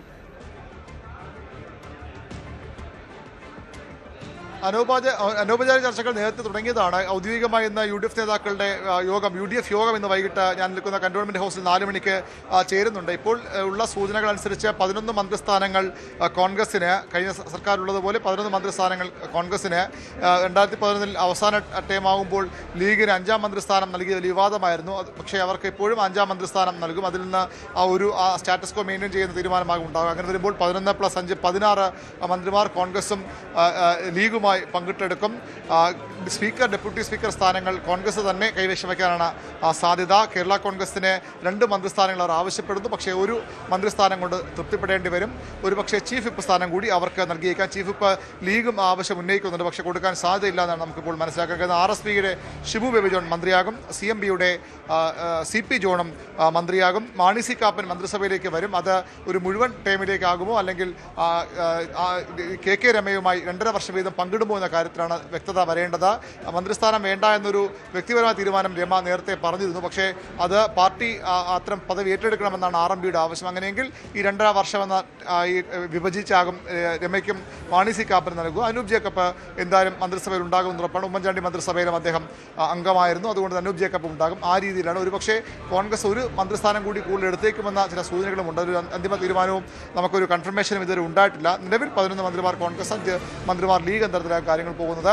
ഇന്ന് വൈകിട്ട് ചേരുന്ന UDF യോഗത്തിൽ ഇത് സംബന്ധിച്ച് അന്തിമ ധാരണയുണ്ടാകും. മുഴുവൻ ക്യാബിനറ്റും തനിക്കൊപ്പം സത്യപ്രതിജ്ഞ ചെയ്യണം. ഇതാണ് വി ഡി സതീശൻ്റെ ആഗ്രഹവും ആവശ്യവും. അങ്ങനെയാണ് ഇപ്പോൾ ക്രമീകരണങ്ങൾ മുന്നോട്ട് പോകുന്നത്. ഘടകകക്ഷി നേതാക്കളും മുഖ്യമന്ത്രിയും മാത്രം സത്യപ്രതിജ്ഞ ചെയ്യുകയല്ല, മുഴുവൻ മന്ത്രിമാരും തിങ്കളാഴ്ച രാവിലെ 10 മണിക്ക് സെൻട്രൽ സ്റ്റേഡിയത്തിൽ നടക്കുന്ന സത്യപ്രതിജ്ഞയിൽ അധികാരമേറ്റെടുക്കും. അന്ന് തന്നെ മന്ത്രിസഭാ യോഗം ചേർന്ന് പ്രോട്ടേം സ്പീക്കറെ തീരുമാനിക്കും. നിയമസഭാ സമ്മേളനം വിളിച്ചു ചേർക്കാൻ MLA-മാരുടെ സത്യപ്രതിജ്ഞയ്ക്കായി 21 നിയമസഭാ സമ്മേളനം വിളിച്ചു ചേർക്കാൻ ഗവർണറോട് ശുപാർശ ചെയ്യും. 22-നകം നിയമസഭ ചുമതലയേറ്റ് സത്യപ്രതിജ്ഞ നടക്കണം. അതുകൊണ്ട് 21-നാകും ആ സത്യപ്രതിജ്ഞ. ആ രീതിയിലാണ് ഇപ്പോൾ ക്രമീകരണങ്ങൾ, ഒരുക്കങ്ങൾ മുന്നോട്ട് പോകുന്നത്. വകുപ്പ് വിഭജന ചർച്ചകളും സമാന്തരമായി അനൗപചാരികമായി നടക്കുന്നുണ്ട്. വിദ്യാഭ്യാസ വകുപ്പ് ഇത്തവണ ലീഗിന് കൊടുത്തേക്കില്ല എന്ന സൂചനകളാണ് നമുക്കിപ്പോൾ ലഭിക്കുന്നത്. വിദ്യാഭ്യാസ വകുപ്പ് കോൺഗ്രസ് തന്നെ ഏറ്റെടുക്കും. നേരത്തെയുള്ള UDF മന്ത്രിസഭകളിൽ ലീഗാണ് വിദ്യാഭ്യാസം കൈകാര്യം ചെയ്തത്. പക്ഷേ പലപ്പോഴും ലീഗിന് വിദ്യാഭ്യാസ വകുപ്പ് നേരെ കൊണ്ടുപോകാൻ കഴിഞ്ഞില്ല. വലിയ വിമർശനം, പരിഹാസം പലപ്പോഴും മുസ്ലിം ലീഗ് നേരിടേണ്ടി വന്നത് വിദ്യാഭ്യാസ വകുപ്പിൻ്റെ കാര്യത്തിലാണ്. അത് കോൺഗ്രസ് തന്നെ ഏറ്റെടുക്കാനാണ് ഇപ്പോൾ ആലോചിക്കുന്നത്. ശരി അരുൺ. കോൺഗ്രസിന് മേൽ ലീഗ് സമ്മർദ്ദം, ചർച്ചകൾ എന്നൊക്കെയുള്ള വാദങ്ങൾ അവസാനിപ്പിക്കണമെന്ന് PK കുഞ്ഞാലിക്കുട്ടി. സതീശൻ ഗവൺമെന്റ് കേരള ജനതയ്ക്ക് മുഴുവൻ സന്തോഷമാണ്. ലീഗിലെ മന്ത്രി ചർച്ചയിൽ ഒരു അലോസരവും ഉണ്ടാകില്ലെന്നും കുഞ്ഞാലിക്കുട്ടി പറഞ്ഞു. അല്ല, കേരള ജനതക്ക് മൊത്തത്തിൽ UDFന്റെ വിജയത്തിലും അതിന് നല്ലൊരു ഗവൺമെൻറ് സതീശൻ്റെ നേതൃത്വത്തിൽ രൂപീകരിക്കുന്നതിലും സന്തോഷമുണ്ടല്ലോ. അത് വളരെ തെരഞ്ഞെടുപ്പിലും അതിന് ശേഷം നമ്മൾ കാണുന്നുണ്ടല്ലോ. ഇപ്പോൾ ചർച്ചകൾ എന്താണെന്ന് വെച്ചാൽ ലീഗിൽ 5 മന്ത്രിമാർ വരെ ഉണ്ടാവും എന്നുള്ളതാണ്. എങ്ങനെയാണോ സാധ്യതകൾ? ആ വക ചർച്ചകളൊന്നും ഇപ്പോൾ നമ്മൾ തമ്മിൽ നടത്തണ്ട. ഞങ്ങൾ തിരുവനന്തപുരത്ത് കൂടുന്നുണ്ട്. അവിടെ ആ കാര്യങ്ങളൊക്കെ ചർച്ച ചെയ്യപ്പെടും. അതിലൊന്നും ഒരു അലോസരമൊന്നും ഉണ്ടാവില്ല. ഒക്കെ നല്ല അന്തരീക്ഷത്തിൽ കാര്യങ്ങൾ തീരും. ഇപ്പോൾ ജനവിധി അത്ര ക്ലാരിറ്റി ഉള്ളതാണ്. ആ ക്ലാരിറ്റി ഉള്ള ജനവിധിയെ ഒന്ന് ഇടിച്ചു താഴ്ത്തുന്ന തരത്തിലുള്ള യാതൊരു കാര്യങ്ങളും ഉണ്ടാവില്ല. എല്ലാം വളരെ രമ്യമായി നടത്തി. തിങ്കളാഴ്ച തന്നെ ലീഗ് മന്ത്രിമാരുടെയും സത്യപ്രതിജ്ഞ ഉണ്ടാവും. എല്ലാവരുടെയും ഉണ്ടെങ്കിൽ ലീഗിനും ഉണ്ടാവും. അത്രേ ഉള്ളൂ. ഉടനുണ്ടാവില്ല. അല്ല, അത് ഇന്ന് വൈകുന്നേരം UDF ചേരുന്നുണ്ട്. പിന്നെ മൊത്തത്തിൽ UDF ആണ് തീരുമാനിക്കേണ്ടത്. പിന്നെ മുഖ്യമന്ത്രി പറയുമ്പോഴേ അതിൻ്റെ കാര്യങ്ങൾ ഔദ്യോഗികമായിട്ട് ഞങ്ങൾക്ക് പറയാൻ കഴിയുള്ളൂ. എല്ലാവരും ഈ വക ചർച്ചകളൊക്കെ ഇനി ഇങ്ങനെ പിന്നെയും നടത്തിക്കൊണ്ടിരിക്കുക. നമ്മളിനി മുന്നോട്ട് പോവാ. മനസ്സിലായില്ലേ? മന്ത്രിസഭയിൽ അർഹമായ പ്രാതിനിധ്യം ലഭിക്കുമെന്ന് പ്രതീക്ഷിക്കുന്നുവെന്ന് അനൂപ് ജേക്കബ്. ടേം വ്യവസ്ഥ ഉൾപ്പെടെയുള്ള കാര്യങ്ങൾ ചർച്ച ചെയ്തിട്ടില്ല. വൈകിട്ട് 4 മണിക്ക് ചർച്ച നടക്കുമെന്നും അനൂപ് ജേക്കബ് പറഞ്ഞു. UDFന്റെ ബാക്കിയുള്ള ഡിസ്കഷൻസൊക്കെ ഇന്ന് വൈകിട്ട് 4 മണിക്ക് UDF ഉണ്ട്. അതിൻ്റെ അകത്ത് വെച്ചായിരിക്കും അത്തരത്തിലുള്ള കാര്യങ്ങളിലേക്കൊക്കെ വരുന്നത്. അപ്പോൾ അതിലേക്കൊക്കെ കടക്കുന്നതേ ഉള്ളൂ. ഇപ്പോൾ ഇല്ല, അതൊക്കെ ചർച്ചയിലേക്ക് വരുന്നതേ ഉള്ളൂ. അങ്ങനെയുള്ള വിഷയങ്ങളൊന്നും ഇപ്പോൾ ഞങ്ങൾ അത്തരത്തിലുള്ള കാര്യങ്ങളിലേക്കൊന്നും കടന്നിട്ടില്ല. എല്ലാവർക്കും പ്രാതിനിധ്യം ഉണ്ടാവും എന്നുള്ളത് തന്നെയാണ്. ബാക്കി അത് എങ്ങനെയാണ് അതിൻ്റെ കാര്യങ്ങൾ എന്നുള്ളത് ഇന്ന് വൈകിട്ട് ഡിസ്കഷനുണ്ട് 4 മണിക്ക്. എല്ലാവർക്കും പ്രാതിനിധ്യം ഉണ്ടാവുമല്ലോ. അല്ല, അതാണ് ഞാൻ പറഞ്ഞത്. എല്ലാ ഘടകകക്ഷികൾക്കും പ്രാതിനിധ്യം ഉണ്ടാവില്ല. അതൊരു കീഴ്വഴക്കമാണ്. അതൊക്കെ ഡിസ്കഷനിൽ വരുന്നേ ഉള്ളൂ. സമയമുണ്ടല്ലോ. മുൻപ് റേഷൻ കടകളുടെ കാവൽക്കാരനായിരുന്നു. ഭക്ഷ്യവകുപ്പ് എങ്ങനെയായിരിക്കും ഇത്തവണ? അത് തന്നെയാണ് ഞാൻ പറഞ്ഞില്ലേ, നമ്മൾ അതിനെക്കുറിച്ചൊന്നും ഇപ്പം സംസാരിക്കേണ്ട. അതൊക്കെ UDFും തീരുമാനിക്കേണ്ട കാര്യമാണ്. കോൺഗ്രസ് പാർട്ടി അതിനെ സംബന്ധിച്ചൊരു വ്യക്തത അവരെ സംബന്ധിച്ചുണ്ട്. ഏതൊക്കെ വകുപ്പുകൾ ആർക്കൊക്കെയാണെന്നുള്ളതിനെ സംബന്ധിച്ച്, ഏതൊക്കെ ഘടകകക്ഷികൾക്ക്, അതൊക്കെ അവർ തീരുമാനിക്കും. തീരുമാനിച്ച ശേഷം UDFിൽ പറയാം. അതിനുശേഷമുള്ള ചർച്ചകളാണ് വരാൻ പോകുന്നത്. നമ്മളിപ്പോഴും അതിനെക്കുറിച്ച് പറയേണ്ട സമയമായിട്ടില്ല. തദ്ദേശ മന്ത്രിസഭയുടെ സത്യപ്രതിജ്ഞയ്ക്ക് സെൻട്രൽ സ്റ്റേഡിയത്തിൽ കൂറ്റൻ പന്തലൊരുങ്ങുന്നു. 75,000-ഓളം പേർ സത്യപ്രതിജ്ഞ ചടങ്ങുകൾക്ക് എത്തുമെന്നാണ് UDF നേതാക്കൾ പറയുന്നത്. ചീഫ് സെക്രട്ടറിയുടെ നേതൃത്വത്തിൽ പൊതുഭരണ വകുപ്പ് ഉദ്യോഗസ്ഥരുടെ യോഗം ചേർന്ന് ഒരുക്കങ്ങൾ വിലയിരുത്തി. തിങ്കളാഴ്ച രാവിലെ 10 മണിക്കാണ് സത്യപ്രതിജ്ഞ. വി അരുൺ, സത്യപ്രതിജ്ഞയ്ക്കുള്ള ഒരുക്കങ്ങൾ മുന്നോട്ട് പോകുന്നുണ്ട്. ഇന്ന് ഞാനിപ്പോൾ സെൻട്രൽ സ്റ്റേഡിയത്തിലാണ് ഉള്ളത്. സെൻട്രൽ സ്റ്റേഡിയത്തിൽ സത്യപ്രതിജ്ഞയ്ക്കുള്ള കോൺഗ്രസ് സർക്കാരിൻ്റെ സത്യപ്രതിജ്ഞയ്ക്കുള്ള ഒരുക്കങ്ങൾ തുടങ്ങിക്കഴിഞ്ഞു. വലിയൊരു പന്തൽ ഇവിടെ ഉയരും. ജർമ്മൻ ഹാങ്ങർ ടെക്നോളജിയിലുള്ള പന്തലാണ് ഒരുങ്ങുന്നത്. 12,000 പേർക്ക് ഇരിക്കാവുന്ന പന്തൽ ക്രമീകരിക്കാനാണ് ഇപ്പോഴത്തെ നിർദ്ദേശം. ചീഫ് സെക്രട്ടറിയുടെ നേതൃത്വത്തിൽ ഇപ്പോൾ 11 മണിക്ക് ചേരാൻ പോകുന്ന യോഗത്തിൽ ഇതിൽ അന്തിമ തീരുമാനമാകും. അതിലും വലിയ പന്തൽ വേണമോ എന്ന കാര്യത്തിലൊക്കെ തീരുമാനമുണ്ടാകും. ഏതായാലും ഇപ്പോൾ ഇവിടെ പോലീസിന്റെ ഡോഗ് സ്ക്വാഡിന്റെ പരിശോധനയുമൊക്കെ ഈ സ്റ്റേഡിയത്തിന്റെ ഒരു ഭാഗത്ത് നടക്കുന്നുണ്ട്. അത് ദൃശ്യങ്ങളിലേക്ക് പോകാനാകുമെന്ന് കരുതുന്നു. സുരക്ഷാ പരിശോധനകളുടെ ഭാഗമായി ഈ സ്റ്റേഡിയം ഡോഗ് സ്ക്വാഡ് പരിശോധിക്കുകയാണ്. പന്തലിനുള്ള ക്രമീകരണങ്ങളും അതിന്റെ നിർമ്മാണ പ്രവർത്തനങ്ങളും ഒക്കെ തുടങ്ങുന്നുണ്ട്. 12,000 പേർക്ക് ഇരിക്കാനുള്ള പന്തൽ എന്ന രീതിയിലാണ് പൊതുഭരണ വകുപ്പ് ഇപ്പോൾ മുന്നോട്ട് പോകുന്നത്. ഈ യോഗത്തിന് ശേഷം തീരുമാനമുണ്ടാകും. 3,00,000-ഓളം പേർ സത്യപ്രതിജ്ഞ ചടങ്ങിൽ പങ്കെടുക്കാൻ തലസ്ഥാനത്തേക്ക് എത്തുമെന്നാണ് UDF കേന്ദ്രങ്ങളുടെ അവകാശവാദം. മലബാറിൽ മാത്രം ആയിരക്കണക്കിന് പ്രവർത്തകർ എത്തും. മലപ്പുറത്ത് നിന്ന് മാത്രമായി 100 ബസ്സുകൾ മുസ്ലിം ലീഗ് നേതൃത്വം ഇതിനകം തന്നെ ബുക്ക് ചെയ്തു. VD സതീശൻ മുഖ്യമന്ത്രിയായാൽ 100 ബസ്സുകൾ അവിടെ നിന്ന് പ്രവർത്തകർ, അത് പാർട്ടികൾ കൊണ്ടുവരുന്ന സംഘടിതമായി കൊണ്ടുവരുന്ന മുസ്ലിം ലീഗ് കൊണ്ടുവരുന്ന പ്രവർത്തകരാണ്. അതിനും അപ്പുറത്തേക്ക് സംസ്ഥാനത്തിന്റെ വിവിധ ഭാഗങ്ങളിൽ നിന്ന് പാർട്ടി നേതൃത്വത്തിലല്ലാതെ പ്രവർത്തകർ സംഘടിച്ച് ഇവിടേക്ക് എത്താനുള്ള നീക്കങ്ങളുണ്ട്. ഇന്നലെ നമ്മൾ നിയമസഭാ മന്ദിരത്തിന് മുന്നിൽ കണ്ടതുപോലും ഒരു വലിയ സുരക്ഷാ ക്രമീകരണങ്ങളുള്ള നിയമസഭാ മന്ദിരത്തിന് മുന്നിലേക്ക്, ആ ഗേറ്റിന് മുന്നിൽ വരെ 100 കണക്കിന് പ്രവർത്തകർ VD സതീശൻ അഭിവാദ്യം അർപ്പിച്ചു. സാധാരണ അവിടേക്ക് പ്രകടനങ്ങൾ അനുവദിക്കുന്നതല്ല, പക്ഷേ അവിടേക്ക് പോലും 100 കണക്കിന് പ്രവർത്തകർ മുദ്രാവാക്യം വിളിച്ച് VD സതീശനെ പിന്തുണ അർപ്പിച്ച് എത്തുന്നു. പലരും നിയമസഭാ മന്ദിരത്തിനുള്ളിലേക്ക് തന്നെ അനുമതിയില്ലാതെ കടന്നു പോകുന്നു. വലിയ ആവേശത്തിലാണ്. 10 വർഷം കയ്യെത്തി പിടിക്കാൻ കഴിയാതിരുന്ന ഭരണമാണ് കോൺഗ്രസിന്, UDFന് തിരികെ കിട്ടിയിരിക്കുന്നത്. അതിൻ്റെ എല്ലാ ആവേശവും എല്ലാ ആഹ്ലാദവും UDF ക്യാമ്പുകളിലുണ്ട്. അതുകൊണ്ട് തന്നെ ഈ സത്യപ്രതിജ്ഞ ഒരു ചരിത്ര സംഭവമാക്കി മാറ്റാനുള്ള ഒരുക്കത്തിലാണ് UDF കേന്ദ്രങ്ങളുള്ളത്. ഈ സെൻട്രൽ സ്റ്റേഡിയത്തിൻ്റെ സത്യപ്രതിജ്ഞ ചരിത്രം തുടങ്ങുന്നത് 2006-ലാണ്. VS സർക്കാരിൻ്റെ സത്യപ്രതിജ്ഞ. നമുക്കറിയാം, വലിയ ജനകീയ പ്രതിഷേധങ്ങളെ തുടർന്ന് CPM-ന്റെ തീരുമാനത്തെ തെരുവിൽ സമരം ചെയ്ത് പാർട്ടി പ്രവർത്തകർ അണികൾ തിരുത്തിയ VS സീറ്റ് ലഭിച്ചത്. അതിന് പിന്നാലെ VS മുഖ്യമന്ത്രി കസേരയിൽ എത്തുന്നതൊക്കെ വലിയ ആഘോഷമാക്കി, ജനകീയ ഉത്സവമാക്കിയാണ് 2006-ൽ ഇതേ സെൻട്രൽ സ്റ്റേഡിയത്ത് ഈ ഭാഗത്ത് നടന്ന സത്യപ്രതിജ്ഞ. VS സർക്കാർ, അങ്ങനെ അന്നാണ് രാജ്ഭവന് പുറത്തേക്ക് ഒരു സർക്കാരിൻ്റെ സത്യപ്രതിജ്ഞ നീളുന്നത്. അതാദ്യ ചരിത്ര സംഭവമായിരുന്നു. അതേ സാഹചര്യം ഏതാണ്ട് അതുപോലെ അല്ലെങ്കിൽ പോലും ഏറെക്കുറെ സമാനമായ സാഹചര്യം ഇത്തവണത്തെ UDF സർക്കാരിൻ്റെ ഇതിലുമുണ്ട്. 10 വർഷത്തിന് ശേഷം വരുന്നു എന്ന് മാത്രമല്ല, VD സതീശനെ ഒഴിവാക്കാൻ വലിയ നീക്കങ്ങൾ നടന്നിരുന്നു. വലിയ ഒരു ജനകീയ പ്രതിഷേധം പലയിടങ്ങളിലും, അത് സ്പോൺസേഡ് പരിപാടിയാണെന്ന വിമർശനങ്ങളൊക്കെ എതിർ ക്യാമ്പ് ഉയർത്തിയെങ്കിലും വലിയ രീതിയിൽ പാർട്ടി പ്രവർത്തകരുടെ പൊതുജനങ്ങളുടെയൊക്കെ ഒരു പ്രകടനം പല സ്ഥലങ്ങളിലും നമ്മൾ VD സതീശൻ അനുകൂലമായി കണ്ടതാണ്. കണ്ടതാണ്. അതുകൊണ്ട് തന്നെ ഇത്തവണ അങ്ങേയറ്റം ആഘോഷമാക്കാനുള്ള ശ്രമം UDF ക്യാമ്പിൽ നിന്ന് ഉണ്ടാകുമെന്ന് ഉറപ്പാണ്. 75,000 പേർ പങ്കെടുക്കുമെന്നാണ് ഇതുവരെയുള്ള കോൺഗ്രസിൻ്റെ UDFിൻ്റെ കണക്ക് കൂട്ടലുകൾ. എങ്ങനെയാണെങ്കിലും പക്ഷേ ഈ സ്റ്റേഡിയത്തിൽ നിന്നും തികയാതെ തിങ്ങി നിറഞ്ഞ് പുറത്തുമൊക്കെ ആളുകൾ പോകുന്ന ഒരു സാഹചര്യമുണ്ടാകും. ഏതായാലും ഇവിടെ ആളുകളെ ഉൾക്കൊള്ളാതിനൊക്കെ ഒരു പരിധിയുണ്ട്. ഈ സ്റ്റേഡിയത്തിൽ പന്തലിൽ മാത്രം 12,000 പേർക്ക്, ചുറ്റും ഒരു ഗാലറിയൊക്കെ ഉള്ള സ്റ്റേഡിയമാണ്. സ്വാഭാവികമായും ആ ഗാലറികളിലുമൊക്കെ ആളുകൾക്ക് ഇരിക്കാം. അതുകൂടി കണക്കിലെടുത്ത് അവിടെയുമൊക്കെ ഇപ്പോൾ സുരക്ഷാ പരിശോധന നടക്കുന്നുണ്ട്. അതുകൂടി കണക്കിലെടുത്താൽ ഒരു പക്ഷേ ഒരു 30,000 പേർക്കെങ്കിലും ഇരിക്കാൻ സ്ഥലം ഇതിൻ്റെ അകത്തുണ്ട്. പക്ഷേ എങ്കിലും അതിലും തികയാത്ത ആളുണ്ടാകുമെന്ന് ഉറപ്പാണ്. നേരത്തെ പുത്തരിക്കണ്ടം മൈതാനത്തൊക്കെ ഈ പന്തലൊരുക്കുന്ന കാര്യം GAD ആലോചിച്ചിരുന്നു. പക്ഷേ അന്ന് അവിടെ മറ്റെന്തോ പരിപാടി ഉണ്ടാവും, നടക്കില്ല എന്ന റിപ്പോർട്ടുകളെ തുടർന്നാണ് സെൻട്രൽ സ്റ്റേഡിയത്തിലേക്ക് തന്നെ മതിയെന്ന തീരുമാനത്തിലേക്ക് എത്തിയത്. ഏതായാലും VD സതീശൻ സർക്കാരിൻ്റെ സത്യപ്രതിജ്ഞ വലിയ ആഘോഷമാക്കാനുള്ള എല്ലാ ക്രമീകരണങ്ങളും നടക്കുകയാണ്. കോൺഗ്രസിൻ്റെ മുഖ്യമന്ത്രിമാർ, കോൺഗ്രസിൻ്റെ ദേശീയ നേതാക്കൾ, ദേശീയ അധ്യക്ഷനടക്കമുള്ള രാഹുൽ ഗാന്ധി അടക്കമുള്ള പ്രിയങ്ക ഗാന്ധി അടക്കമുള്ള ദേശീയ നേതാക്കൾ, മറ്റ് സംസ്ഥാനങ്ങളിലെ മുഖ്യമന്ത്രിമാർ, കോൺഗ്രസിൻ്റെ മാത്രമല്ല തമിഴ്നാട്ടിൽ നിന്ന് ജോസഫ് വിജയ് അടക്കം ഇതിലേക്ക് കോൺഗ്രസ് ക്ഷണിക്കുന്നുണ്ട്.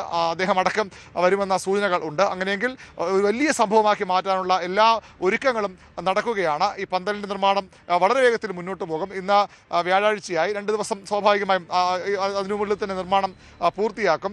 നേതാക്കളൊക്കെ വൈകാതെ ഇവിടെ സന്ദർശിക്കാനെത്തി. ഇപ്പോൾ സർക്കാരിൻ്റെ പൊതുഭരണ വകുപ്പിന് നേതൃത്വമാണ് ഇപ്പോൾ ഈ നിർമ്മാണ പ്രവർത്തനങ്ങൾ മുന്നോട്ട് പോകുന്നത്. ലോക്ഭവനുമായും അതുപോലെ തന്നെ നിയുക്ത മുഖ്യമന്ത്രി ഓഫീസുമായും ഒക്കെ കൂടിയാലോചനകൾക്ക് ശേഷമാണ് ഇനിയുള്ള തുറ നീക്കങ്ങൾ നടത്തുക. 11 മണിക്ക് ചീഫ് സെക്രട്ടറി വിളിച്ച പൊതുഭരണ വകുപ്പ് ഉദ്യോഗസ്ഥരുടെ നിർണായക യോഗം ചേരും. പ്രതിപക്ഷ നേതാവ് എന്ന നിലയിലും MLA ആയി ദീർഘകാലവും സതീശന്റെ ഓഫീസ് പറവൂരിലെ കേസരി കോളേജിനടുത്തുള്ള വീടാണ്. 2001 MLA ആയി എത്തുമ്പോൾ മറ്റിടത്തായിരുന്നു ഓഫീസെങ്കിലും 3ാം ടേമിലാണ് ഇവിടെ എത്തുന്നത്. ഇനി അത് മുഖ്യമന്ത്രിയുടെ ഓഫീസായും മാറും. അഡ്വക്കേറ്റ് VD സതീശൻ പ്രതിപക്ഷ നേതാവ് പോയൊരു 5 വർഷം പറവൂരിൽ ദേശീയപാതയുടെ ഭാഗമായി ഇതുവഴി കടന്നു പോകുമ്പോഴെല്ലാം ഈ ബോർഡും ഈ വഴിയുമെല്ലാം ഒരു അടയാളം തന്നെയായിരുന്നു. ഒരു വഴിയടയാളങ്ങളിൽ ഏറ്റവും പ്രധാനപ്പെട്ട ഒന്നാണ്. പിന്നീട് ഇവിടെ നിന്ന് അങ്ങോട്ട് നിരവധിയായ വാർത്താ സമ്മേളനങ്ങൾക്കും മറ്റു പല കാര്യങ്ങൾക്കുമായിട്ട് ഇവിടേക്ക് എത്താം മാധ്യമപ്രവർത്തകർക്ക്. അതോടൊപ്പം തന്നെയാണ് ഈ വഴി അന്വേഷിച്ചെത്തുന്ന നിരവധിയായ ആളുകളുമുണ്ട്. പരാതികളും മറ്റു കാര്യങ്ങളുമായി പ്രതിപക്ഷ നേതാവിനെ കാണുന്നതിന്, അതോടൊപ്പം തന്നെ MLA ആയിരുന്ന തങ്ങളുടെ 25 വർഷം MLA ആയിരുന്ന തങ്ങളുടെ പ്രിയപ്പെട്ട ജനനേതാവിനെ കാണുന്നതിനെല്ലാം പോയിരുന്നൊരിടം. ഇനി ആ അടയാള വാക്യങ്ങൾ മാറുകയാണ്. കേരള മുഖ്യമന്ത്രിയുടെ ഓഫീസായിട്ട് ഇത് മാറുകയാണ്. ഇവിടെ ദേവരാഗം എന്ന് പറയുന്ന പേരിലുള്ള അദ്ദേഹത്തിൻ്റെ ഓഫീസ്, അദ്ദേഹം പറവൂരിലേക്ക് തൻ്റെ പ്രവർത്തന മണ്ഡലം മാറുമ്പോൾ 1996 മത്സരരംഗത്തേക്ക് എത്തുന്നു. പിന്നീട് അദ്ദേഹം ആദ്യ തെരഞ്ഞെടുപ്പിൽ പരാജയപ്പെട്ടെങ്കിലും പിന്നീട് അങ്ങോട്ട് ഇവിടെ ചൂടുറപ്പിക്കുകയായിരുന്നു. ഇവിടെ ഈ ദേവരാഗം എന്ന് പറയുന്ന ഈ വീട് അതിനുശേഷം ഈ അടുത്ത നവീകരണ പ്രവർത്തനങ്ങൾ നടത്തി അല്പം കുറച്ചുകൂടി മോടി പിടിപ്പിക്കുകയും എല്ലാം തന്നെ ചെയ്തു.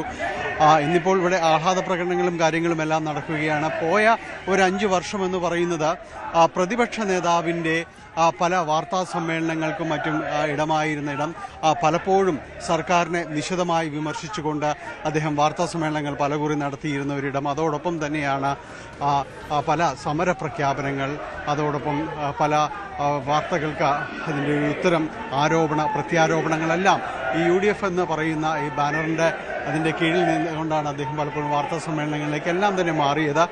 പിന്നീട് ഇവിടേക്ക് ഈ ഓഫീസ് വളരെ സജീവമായി പ്രവർത്തിക്കുന്ന നിരവധിയായ സ്റ്റാഫുകളുള്ള ഒരിടമാണ്. എന്തായാലും അതെല്ലാം മാറുകയാണ്.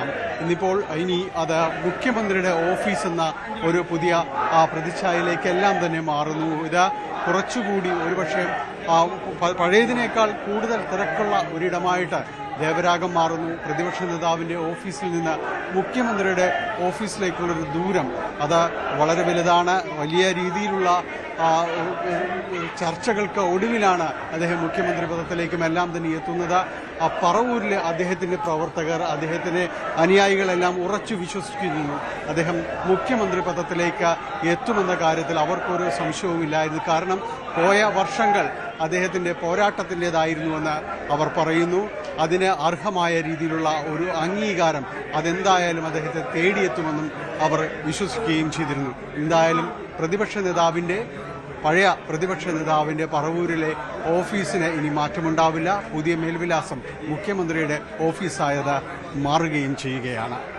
പറവൂരിൽ നിന്ന് ക്യാമറമാൻ പ്രശാന്ത് മംഗലശ്ശേരിക്കൊപ്പം ജാനിപ്പോൾ ന്യൂസ് 18. നിയമസഭാ തെരഞ്ഞെടുപ്പിലെ പരാജയം CPM സംസ്ഥാന നേതൃത്വം ചർച്ച ചെയ്തുവെന്ന് CPM സംസ്ഥാന സെക്രട്ടറി MV ഗോവിന്ദൻ. വലിയ പരാജയമാണ് ഉണ്ടായത്. അതിന് നിരവധി കാരണങ്ങളുണ്ട്. പാർട്ടി ഘടകങ്ങളിൽ എല്ലാം ചർച്ച ചെയ്യും. ക്രിയാത്മക പ്രതിപക്ഷമായി പ്രവർത്തിക്കുമെന്നും UDF ചെയ്തതുപോലെ സത്യപ്രതിജ്ഞ LDF ബഹിഷ്കരിക്കില്ലെന്നും MV ഗോവിന്ദൻ പറഞ്ഞു. ഈ പരാജയവുമായിട്ട് ബന്ധപ്പെട്ട മുഴുവൻ കാര്യങ്ങളും തുറന്ന ചർച്ച പാർട്ടിക്കകത്ത് നടത്തി കൃത്യമായ കാഴ്ചപ്പാടിലേക്ക് എത്തണം എന്നാണ് ഞങ്ങൾ കണ്ടത്.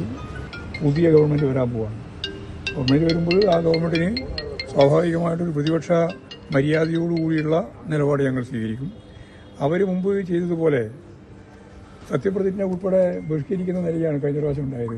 എന്ന് പറഞ്ഞാൽ ഭരണത്തെയും ഭരണ സംവിധാനത്തെയും വികസനത്തെയും ഒന്നും അംഗീകരിക്കില്ല എന്നുള്ള നിലപാട് അവർ സ്വീകരിച്ചിരുന്നത്. ഞങ്ങളുടെ നിലപാട് സ്വീകരിക്കില്ല. അതുകൊണ്ട് ക്രിയാത്മകമായ ഒരു പ്രതിപക്ഷം എന്ന രീതിയിലാണ്. ശരിയായതിനെ പൂർണ്ണമായിട്ട് അംഗീകരിക്കും, തെറ്റായതിനെ ശക്തിയായ രീതിയിൽ വിമർശിക്കും. എന്നിട്ട് തിരുത്തി മുമ്പോട്ടേക്ക് പോകാൻ ആവശ്യമായ രീതിയിലുള്ള പ്രതിപക്ഷം എന്ന നിലയിലുള്ള പിന്തുണ ഈ ഗവൺമെൻറ്റിന് ഞങ്ങൾ.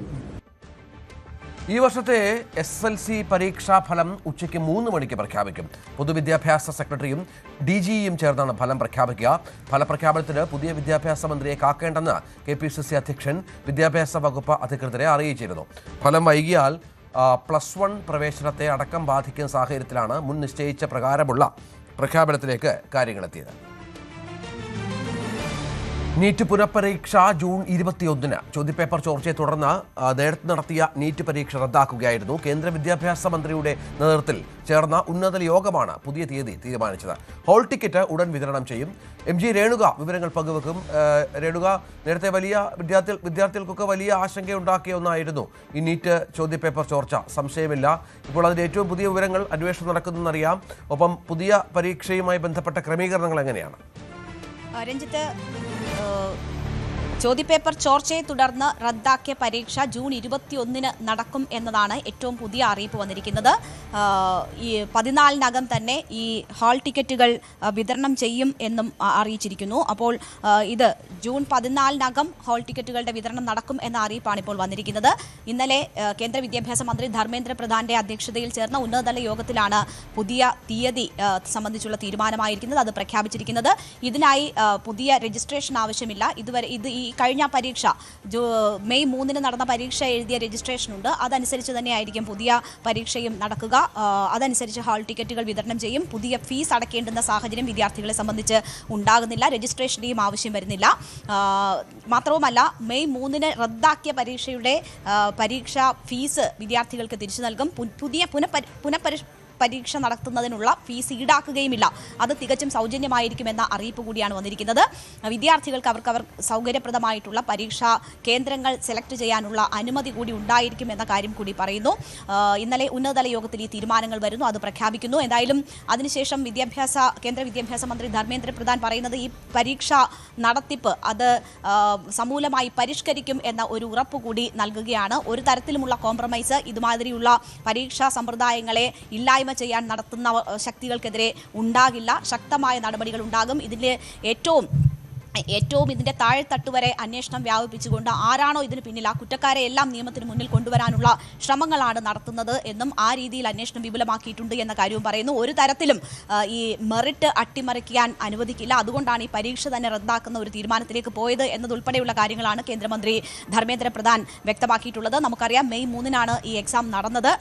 അതിനുശേഷം 4 ദിവസങ്ങൾക്ക് ശേഷമാണ് മാതൃകാ പേപ്പർ ചോർന്നു എന്ന തരത്തിലുള്ള വലിയ ആരോപണങ്ങൾ ഉണ്ടായിരുന്നത്. തുടർന്ന് തുടർന്ന് 12-ാം തീയതി പരീക്ഷ റദ്ദാക്കുന്നു. ഏതാണ്ട് 23 ലക്ഷം വിദ്യാർത്ഥികളെ ബാധിക്കുന്ന തീരുമാനമായിരുന്നു അത്. രാജസ്ഥാനിലെ സിക്കറിലാണ് ആദ്യം ഈ മാതൃകാ ചോദ്യപേപ്പർ ചോർന്നത്. അവിടെ ഒരു സ്വകാര്യ എൻട്രൻസ് സ്ഥാപനവുമായി ബന്ധപ്പെട്ടാണ് ഈ ചോർച്ച ഉണ്ടാകുന്നത്. അതിന്റെ അന്വേഷണം ഇപ്പോൾ CBI ഏറ്റെടുത്തിരിക്കുകയാണ്. കേരളത്തിൽ ഇന്നലെ തെക്കൻ കേരളത്തിലെ ഒരു സ്വകാര്യ മെഡിക്കൽ കോളേജിലെ വിദ്യാർത്ഥിയിലേക്ക് വരെ ഈ അന്വേഷണം എത്തി നിൽക്കുന്നു. ആ വിദ്യാർത്ഥി ഈ മാതൃകാ ചോദ്യപേപ്പർ കൈമാറിയിരുന്നു എന്ന സംബന്ധിച്ചുള്ള വിവരങ്ങളുണ്ട്. 20,000 മുതൽ 3 ലക്ഷം രൂപ വരെ വിലയ്ക്ക് ഈ ചോദ്യപേപ്പറുകൾ ചോർന്നു എന്നാണ് പറയുന്നത്. ഏതാണ്ട് 80% ചോദ്യവും ഇതിൽ ഉൾപ്പെട്ടിരുന്നു. അതിൽ സീരിയൽ നമ്പർ പോലും മാറാതെയുള്ള ക്രമക്കേടുകൾ ഉൾപ്പെടെ കണ്ടെത്തിയിരുന്ന ഒരു സാഹചര്യമുണ്ട്. വലിയ ആശങ്ക ഈ രാജ്യത്തെ തന്നെ ഏറ്റവും വലിയ മെഡിക്കൽ പ്രവേശന പരീക്ഷയുമായി ബന്ധപ്പെട്ട് ഉടലെടുത്തതിനെ തുടർന്നാണ് കൃത്യമായ ശക്തമായ നടപടികളുമായി മുന്നോട്ട് പോകുന്നത്. കേസ് ഇപ്പോൾ CBI രാജ്യത്ത് ഇന്ധനവില വർദ്ധിപ്പിച്ചു. പെട്രോളിനും ഡീസലിനും ലിറ്ററിന് 3 രൂപയാണ് കൂട്ടിയത്. ഇതോടെ തിരുവനന്തപുരത്ത് പെട്രോൾ വില 110 കടന്നു. ഡീസൽ വില 99.63 ഇന്ധനവില വർധന അനിവാര്യമെന്നാണ് കേന്ദ്രത്തിന്റെ നിലപാട്. അന്താരാഷ്ട്ര വിപണിയിൽ ക്രൂഡ് ഓയിലിന്റെ വില വർദ്ധിച്ചതോടുകൂടി പെട്രോളിയം ഉൽപ്പന്നങ്ങളുടെയും വില വർദ്ധിക്കുകയാണ്. ഇന്നു മുതൽ പെട്രോളിനും ഡീസലിനും ലിറ്ററിന് 3.4 രൂപ വീതമാണ് വർദ്ധിച്ചിട്ടുള്ളത്. അതുപോലെ CNGക്കും 2 രൂപ വർദ്ധിച്ചിട്ടുണ്ട്. നേരത്തെ തന്നെ പശ്ചിമേഷ്യൻ യുദ്ധത്തിന്റെ സാഹചര്യത്തിൽ പെട്രോളിയം ഉൽപ്പന്നങ്ങളുടെ വില വർദ്ധിക്കുന്നതായും വർദ്ധിക്കേണ്ടുന്ന സാഹചര്യത്തെപ്പറ്റിയും കേന്ദ്ര സർക്കാർ സൂചിപ്പിച്ചിരുന്നത് തന്നെയാണ്. അത് ഇന്നു മുതൽ നിലവിൽ വരികയാണ്. വലിയ ക്രൈസിസിലേക്കാണ് ഈ ഒരു വില വർധന നയിക്കുന്നത് എന്ന് വേണം. ഇന്ധനവിലയുടെ വർധനവ് ദൈനംദിന കാര്യങ്ങളിലെല്ലാം ബാധിക്കുന്ന ഒരു സാഹചര്യത്തിലേക്ക് യാത്രാ ചെലവുകൾ വർദ്ധിക്കും. പ്രത്യേകിച്ചും ഓട്ടോ ചാർജുകൾ ഈ ഒരു ചെറിയ തുകയിൽ അവർക്ക് ഓടാൻ കഴിയില്ല, ടാക്സികൾക്ക് ഓടാൻ കഴിയില്ല തുടങ്ങിയ എല്ലാ ഇടത്തും സാമ്പത്തികമായിട്ടുള്ള ക്രൈസിസ്, സാമ്പത്തികമായിട്ടുള്ള ബുദ്ധിമുട്ടുകൾ വരാൻ പോവുകയാണ്. സാധനങ്ങളുടെ വില ഏറാൻ പോവുകയാണ്. തുടങ്ങി നിരവധി കാര്യങ്ങൾ അല്ലെങ്കിൽ സാധാരണക്കാരെ ബുദ്ധിമുട്ടിലാക്കുന്ന നിരവധി കാര്യങ്ങളാണ് ഇതുമായി ബന്ധപ്പെട്ടുണ്ടാക്കാൻ പോകുന്നത്. അതുകൊണ്ട് തന്നെ ഒട്ടാശങ്കയോടുകൂടിയാണ് ഈ ഒരു വില വർധനവിനെ നോക്കിക്കാണുന്നത്. വാണിജ്യ സിലിണ്ടറിൻ്റെ വില അല്പം മുൻപ് വർദ്ധിപ്പിച്ചിരുന്നതാണ്. അതിനി ഗാർഹിക ഉപയോഗത്തിനുള്ള സിലിണ്ടറുകളിലേക്കും ആ ഒരു വില വർധന ഉണ്ടാകുമെന്നാണ് മനസ്സിലാക്കാൻ കഴിയുന്നത്. ഇപ്പോൾ തന്നെ ചെറിയ സിലിണ്ടറുകൾക്ക് പെട്രോൾ പമ്പുകളിൽ നിന്നും ഈടാക്കുന്ന വില വലുതാണ്. കാരണം നേരത്തെ 500-ൽ അധികം, അതായത് 600-നടുത്ത് വില വാങ്ങിക്കൊണ്ടിരുന്ന സാഹചര്യത്തിൽ ഇപ്പോൾ ചെറിയ സിലിണ്ടർ റീഫിൽ ചെയ്യുമ്പോൾ അത് 830, 840 ആ ഒരു റേഞ്ചിലേക്കായിട്ടുണ്ട്. പുതിയ കണക്ഷൻ എടുക്കുന്നതിന് വ്യത്യാസം വന്നിട്ടുണ്ട്. അത് ഗാർഹിക സിലിണ്ടറിലാണ്. നിലവിൽ അത്തരത്തിൽ വില വർധനവ് ആഹ്വാനം ചെയ്തിട്ടില്ലെങ്കിൽ പോലും അവൈലബിലിറ്റി അനുസരിച്ചിട്ട് അല്ലെങ്കിൽ ഈ സാധനം ലഭ്യമാകണമെങ്കിൽ ഇത്തരത്തിലേക്ക് വില വർദ്ധിപ്പിച്ച് ഉപഭോക്താവിൻ്റെ കയ്യിൽ നിന്നും വലിയ വില ഈടാക്കുന്ന സാഹചര്യം കൂടി പലയിടത്തും നിലവിലുണ്ട്. അങ്ങനത്തെ ഒരു സാഹചര്യത്തിൽ പെട്രോളിയം ഉൽപ്പന്നങ്ങളുടെ വില കൂടിയത്, അതായത് ക്രൂഡ് ഓയിലിന് ബാരലിന് $70 നിന്നും $120 ഉയർന്നതാണ്. അന്താരാഷ്ട്ര വിപണിയിൽ വില ഉയർന്നതാണ് ഇത്ര വലിയ ക്രൈസിസിലേക്ക് എണ്ണ കമ്പനികളെ എത്തിച്ചതെന്നാണ് കേന്ദ്ര സർക്കാർ നിരീക്ഷണം. പക്ഷേ വില കുറഞ്ഞിരുന്ന ഒരു സാഹചര്യത്തിൽ, ക്രൂഡ് ഓയിലിന് അങ്ങേയറ്റം വില കുറഞ്ഞിരുന്ന ഒരു സാഹചര്യത്തിൽ ഈ വിലക്കുറവ് കണ്ടില്ല എന്ന് പറയുന്ന വിമർശനങ്ങളുമുണ്ട്. സാധാരണക്കാരുടെ കയ്യിൽ നിന്നും എണ്ണ കമ്പനികളെ രക്ഷിക്കാൻ വേണ്ടി അവരെ മാത്രം സാമ്പത്തികമായി സഹായിക്കുന്ന നിലപാടുകളാണ് കേന്ദ്ര സർക്കാരിന്റെ ഭാഗത്തുനിന്ന് ഉണ്ടാകുന്നത് എന്നുള്ള വിമർശനവും ശക്തമാണ്.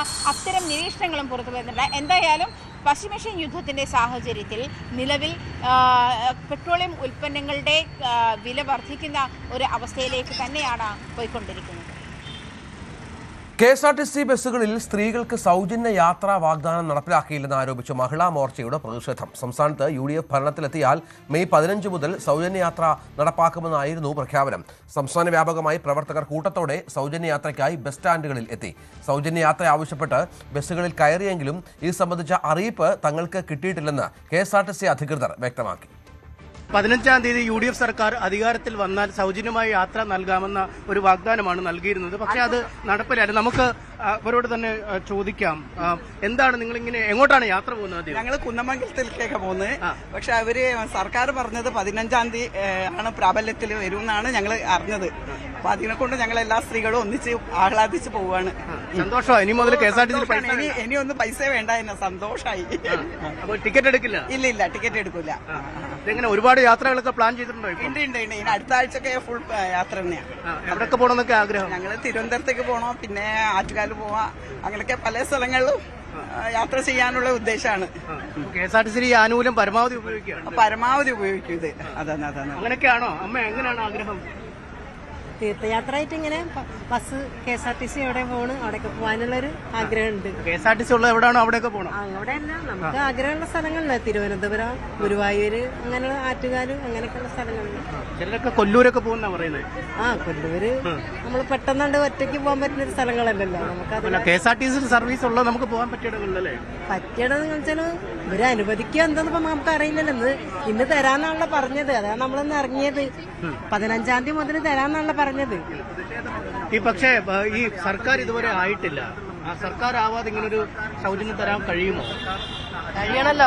അറിയിക്കാത്ത വാക്ക് ഒരു പറയാൻ പാടില്ലല്ലോ. ഒരു പറഞ്ഞത് 15-ാം തീയതി തരാന്നല്ലേ. അപ്പൊ 15-ാം തീയതി തരാന്നല്ലേ പറഞ്ഞത്. സർക്കാർ വൈകി. സർക്കാർ ഞങ്ങളെ കുറ്റല്ലല്ലോ. ഒരു അതേ പറയേണ്ടില്ലായിരുന്നല്ലോ. സർക്കാർ വൈകിട്ട് നിങ്ങളുടെ കുഴപ്പമല്ല. വാക്ക് പാലിക്കണം. പിന്നെ ട്രെയിലൊക്കെ കാട്ടിയിരുന്നല്ലോ TV-യില്. സ്ത്രീകൾക്ക് വേറെ ടിക്കറ്റ്, പുരുഷന് വേറെ ടിക്കറ്റ് എന്നൊക്കെ പറഞ്ഞിട്ട്. പിന്നെ ട്രെയില് കാണിക്കാൻ പാടുണ്ടോ? ഞങ്ങളിപ്പോ വിളിച്ചു ചോദിച്ചു, ഇങ്ങനെ TV-യിൽ കണ്ടല്ലോ, അതെന്താ കാണിച്ചത് എന്ന്. അപ്പൊ പറഞ്ഞ ട്രെയിലായിരുന്നു. അപ്പൊ ട്രെയില് കാണിക്കാൻ വെച്ചാൽ പിന്നെ ഇന്ന് തൊട്ടൊരു ഫ്രീ സർവീസ് വേണ്ടേ? സർക്കാർ വരാനൊന്നും കാത്തിരിക്കുന്നില്ല. സർക്കാർ അവരിഞ്ഞപ്പോ എപ്പോഴാ വിരച്ചിട്ടാണ്? 2 ആഴ്ച അവർക്ക് തീരുമാനം എടുക്കാനായി. ഇനിയിപ്പോ ഓരോ മന്ത്രിമാരെയും സ്വരൂപിക്കാൻ അവർക്ക് എത്ര കാലം വേണ്ടിയൊരു? എങ്ങനെയാണ് എവിടേക്കാണ് യാത്ര പോകാൻ ആഗ്രഹിക്കുന്നത്? ഞങ്ങൾ ഇപ്പൊ കുന്നമംഗലത്തേക്കാണ് പോകുന്നത്. ടിക്കറ്റിന് പൈസ കൊടുത്തില്ല? ഇല്ല, സൗജന്യമല്ല. ഇന്ന് മുതല് നേരത്തെ പ്രഖ്യാപിച്ചിട്ടുള്ളതല്ലേ. ഈ ഒരു ആനുകൂല്യം പരമാവധി മുതലെടുക്കാനാണോ? അല്ല, മുതലെടുക്കാന്നല്ല, നമുക്ക് സഞ്ചരിക്കേണ്ട സ്ഥലങ്ങളിലൊക്കെ നമ്മള് നമ്മുടെ അവകാശം, അതായത് സ്ത്രീകൾക്ക് ടിക്കറ്റ് എടുക്കണ്ടെന്നുള്ളതിൽ നമ്മൾ പോകും. എല്ലാ KSRTC ബസ്സിലും നിങ്ങൾ പ്രതീക്ഷിക്കുന്നുണ്ടോ? എല്ലാ KSRTC ബസ്സിലും ആണെന്നാണ് പറഞ്ഞിട്ടുള്ളത്. അതിലൊരു മാറ്റമില്ല. ഇതാണ് ഒരു വാഹനം നിറയെ സ്ത്രീകളാണ് ഇപ്പോൾ യാത്രയ്ക്ക് തയ്യാറായി. ഇതിപ്പോൾ കുന്നമംഗലത്തേക്ക് പോകുന്ന ബസ്സാണ്. ആ ബസ്സിൽ യാത്രയ്ക്ക് തയ്യാറായി വന്നിരിക്കുന്നു. ഒരുപാട് ലിസ്റ്റിൽ ഒരുപാട് സ്ഥലങ്ങൾ അവർ ഇതിനകം തന്നെ കരുതിയിട്ടുണ്ട്. തിരുവനന്തപുരം പോകണമെന്ന് പറയുന്നവരുണ്ട്, ആറ്റുകാൽ പോകണമെന്ന് പറയുന്നവരുണ്ട്, മറ്റു മനസ്സിൽ കണ്ടുവച്ച ഒരുപാട് മോഹങ്ങളുണ്ട് യാത്ര ചെയ്യാൻ. അതൊക്കെ വരും ദിവസങ്ങളിലായി സാധിക്കാൻ കഴിയുമെന്ന ഒരു പ്രതീക്ഷയാണുള്ളത്. അവർ ഈ സർക്കാർ വൈകിയതൊന്നും തങ്ങളുടെ പ്രശ്നമല്ലല്ലോ. UDF നേതാക്കൾ തെരഞ്ഞെടുപ്പ് കാലത്ത് ആവർത്തിച്ച് പറഞ്ഞത് 15 മുതൽ സ്ത്രീകൾക്ക് KSRTC ബസ്സുകളിൽ സൗജന്യമായി, എല്ലാ ബസ്സുകളിലും സൗജന്യമായി. എങ്ങോട്ടാണ് യാത്ര പോകുന്നത്? ഞങ്ങളിപ്പോ താമരശ്ശേരി അവിടേക്കാണ്. ടിക്കറ്റ് എടുക്കുമോ? ഇല്ല, ടിക്കറ്റ് എടുക്കാതെ യാത്ര ചെയ്യാനാണ്. എന്താ ടിക്കറ്റ് എടുക്കാൻ യാത്ര ചെയ്താൽ കുറ്റമല്ലേ? അല്ല, ഇന്ന് മുതൽ പ്രാബല്യത്തിൽ വരുന്നാണല്ലോ പറഞ്ഞത്. അല്ല, സർക്കാരായിട്ടില്ല. ഈ മുഖ്യമന്ത്രി സത്യപ്രതിജ്ഞ പോലും ചെയ്തിട്ടില്ല. അതൊന്നും ഞങ്ങൾ ബാധിക്കുന്ന കാര്യമില്ല. ഇന്ന് പറഞ്ഞ കാര്യങ്ങളല്ലേ. ഒരുപാട് യാത്രകളൊക്കെ പ്ലാൻ ചെയ്തിട്ടുണ്ടോ? ഇനിയിപ്പോ ഒരുപാട് യാത്രകൾ, കാസർഗോഡ് മുതൽ തിരുവനന്തപുരം വരെ. അത് മാത്രമല്ല, KSRTC കേരളത്തിന് പുറത്തേക്ക് സർവീസ് നടത്തുന്നുണ്ട്. അതെ, ഞങ്ങൾ ഈ മൊത്തം ഈ KSRTC യാത്ര ചെയ്യാനാ തീരുമാനം. അപ്പൊ സ്ത്രീകൾ എന്തായാലും യാത്ര ചെയ്യാൻ തീരുമാനിച്ചു. ഒരുപാട് ആഗ്രഹം, യാത്ര ചെയ്യാൻ എല്ലാവർക്കും ഇഷ്ടമാണ്. ഒരുപാട് ഇഷ്ടമാണ്. ഈ സാമ്പത്തിക പ്രശ്നങ്ങളൊക്കെയാണ് പലപ്പോഴും പിന്നോട്ട് വലിക്കുന്നത്. എന്തായാലും അവര് പറഞ്ഞ വാഗ്ദാനങ്ങൾ പാലിക്കുമല്ലോ. എന്തായാലും ഇന്നാണല്ലോ ഡേറ്റ് പറഞ്ഞത് 15-ാം തീയതി. അപ്പൊ അധികാരത്തിൽ വരാത്ത ഞങ്ങളെ കുറ്റമല്ലല്ലോ, അവരെല്ലാണല്ലോ. 4-ാം തീയതി റിസൾട്ട് വന്നിട്ട് ഇത്രയും ദിവസമായിട്ട് മുഖ്യമന്ത്രി അധികാരത്തിൽ വരാത്തത് ആരെ കുഴപ്പമാണ്? 15-ാം തീയതി ഡേറ്റ്. അപ്പൊ ഞങ്ങൾ അതിന് വേണ്ടിയിട്ട് വെയിറ്റ് ചെയ്യാം. ഈ സർക്കാർ വൈകിയതൊന്നും തങ്ങളുടെ പ്രശ്നമല്ല, മറിച്ച് ഒരുപാട് യാത്ര ചെയ്യാനായി കണക്ക് കൂട്ടി വെച്ചിട്ടുണ്ട്. ആ യാത്രകളൊക്കെ നടക്കും എന്നൊരു പ്രതീക്ഷയിൽ തന്നെയാണ് ഇവരൊക്കെ ഉള്ളത്. നെയ്യാറ്റിൻകരയിൽ വനിതകൾ ബസ്സിൽ കയറി പ്രതിഷേധിച്ചു. KSRTC ബസ്സിൽ സ്ത്രീകൾക്ക് സൗജന്യ പാസ് മെയ് 15-ാം തീയതി മുതൽ യാഥാർത്ഥ്യമാകുമെന്ന കോൺഗ്രസ് നേതൃത്വത്തിന്റെ വാക്ക് പാലിച്ചില്ല എന്നാരോപിച്ചായിരുന്നു പ്രതിഷേധം. BJP വനിതാ മോർച്ചയുടെ നേതൃത്വത്തിലായിരുന്നു സമരം സംഘടിപ്പിച്ചത്. നെയ്യാറ്റിൻകര ആലുവ ജംഗ്ഷൻ മുതൽ വിവിധ ബസ്സുകളിൽ കയറിയായിരുന്നു പ്രതിഷേധം.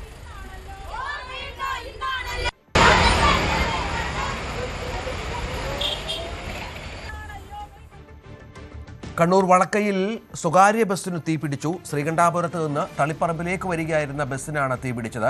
യാത്രക്കാർ ഇറങ്ങി ഓടിയതിനാൽ വലിയ ദുരന്തം ഒഴിവായി.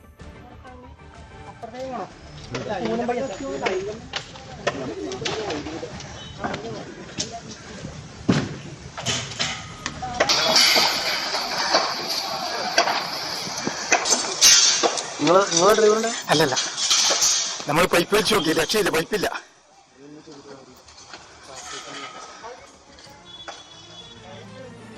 പെരുമ്പാവൂർ മഞ്ഞപ്പട്ടിയിൽ ഭാര്യയെ വെട്ടിക്കൊന്ന് ഭർത്താവ് ആത്മഹത്യ ചെയ്തു. മഞ്ഞപ്പെട്ടി കുതിരപ്പറമ്പ് പ്ലാവിടപ്പറമ്പിൽ വീട്ടിലെ അംബികയാണ് കൊല്ലപ്പെട്ടത്.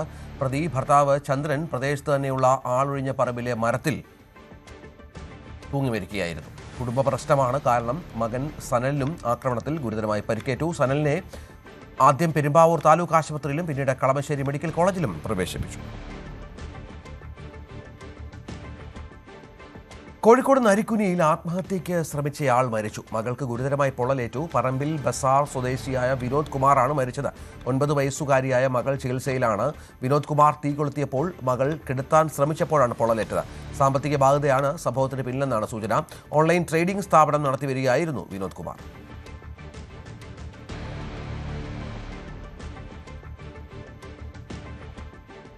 യു.പിയിൽ കനത്ത കാറ്റിലും മഴയിലും മരണം 111ആയി. 22 പേർക്ക് പരിക്കേറ്റു. ഇവർ ചികിത്സയിലാണ്. ബുധനാഴ്ച വൈകിട്ടാണ് ശക്തമായ ഇടിമിന്നലിനൊപ്പം കനത്ത കാറ്റും മഴയും ഉണ്ടായത്.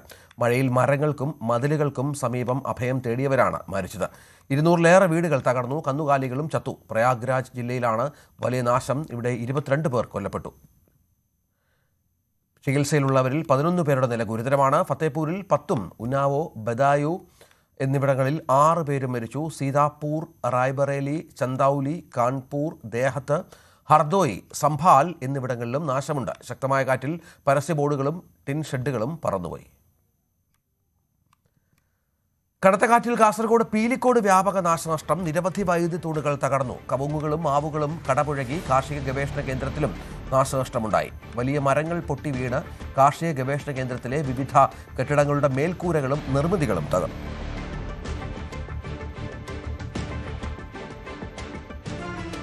കേരളത്തിലെ പ്രമുഖ സോളാർ ബ്രാൻഡായ റെനർജി സിസ്റ്റംസ് ഇന്ത്യ പ്രൈവറ്റ് ലിമിറ്റഡിന്റെ പുതിയ ഫ്രാഞ്ചൈസി കൊല്ലം ജില്ലയിലെ ഉമയനല്ലൂരിൽ പ്രവർത്തനം തുടങ്ങി.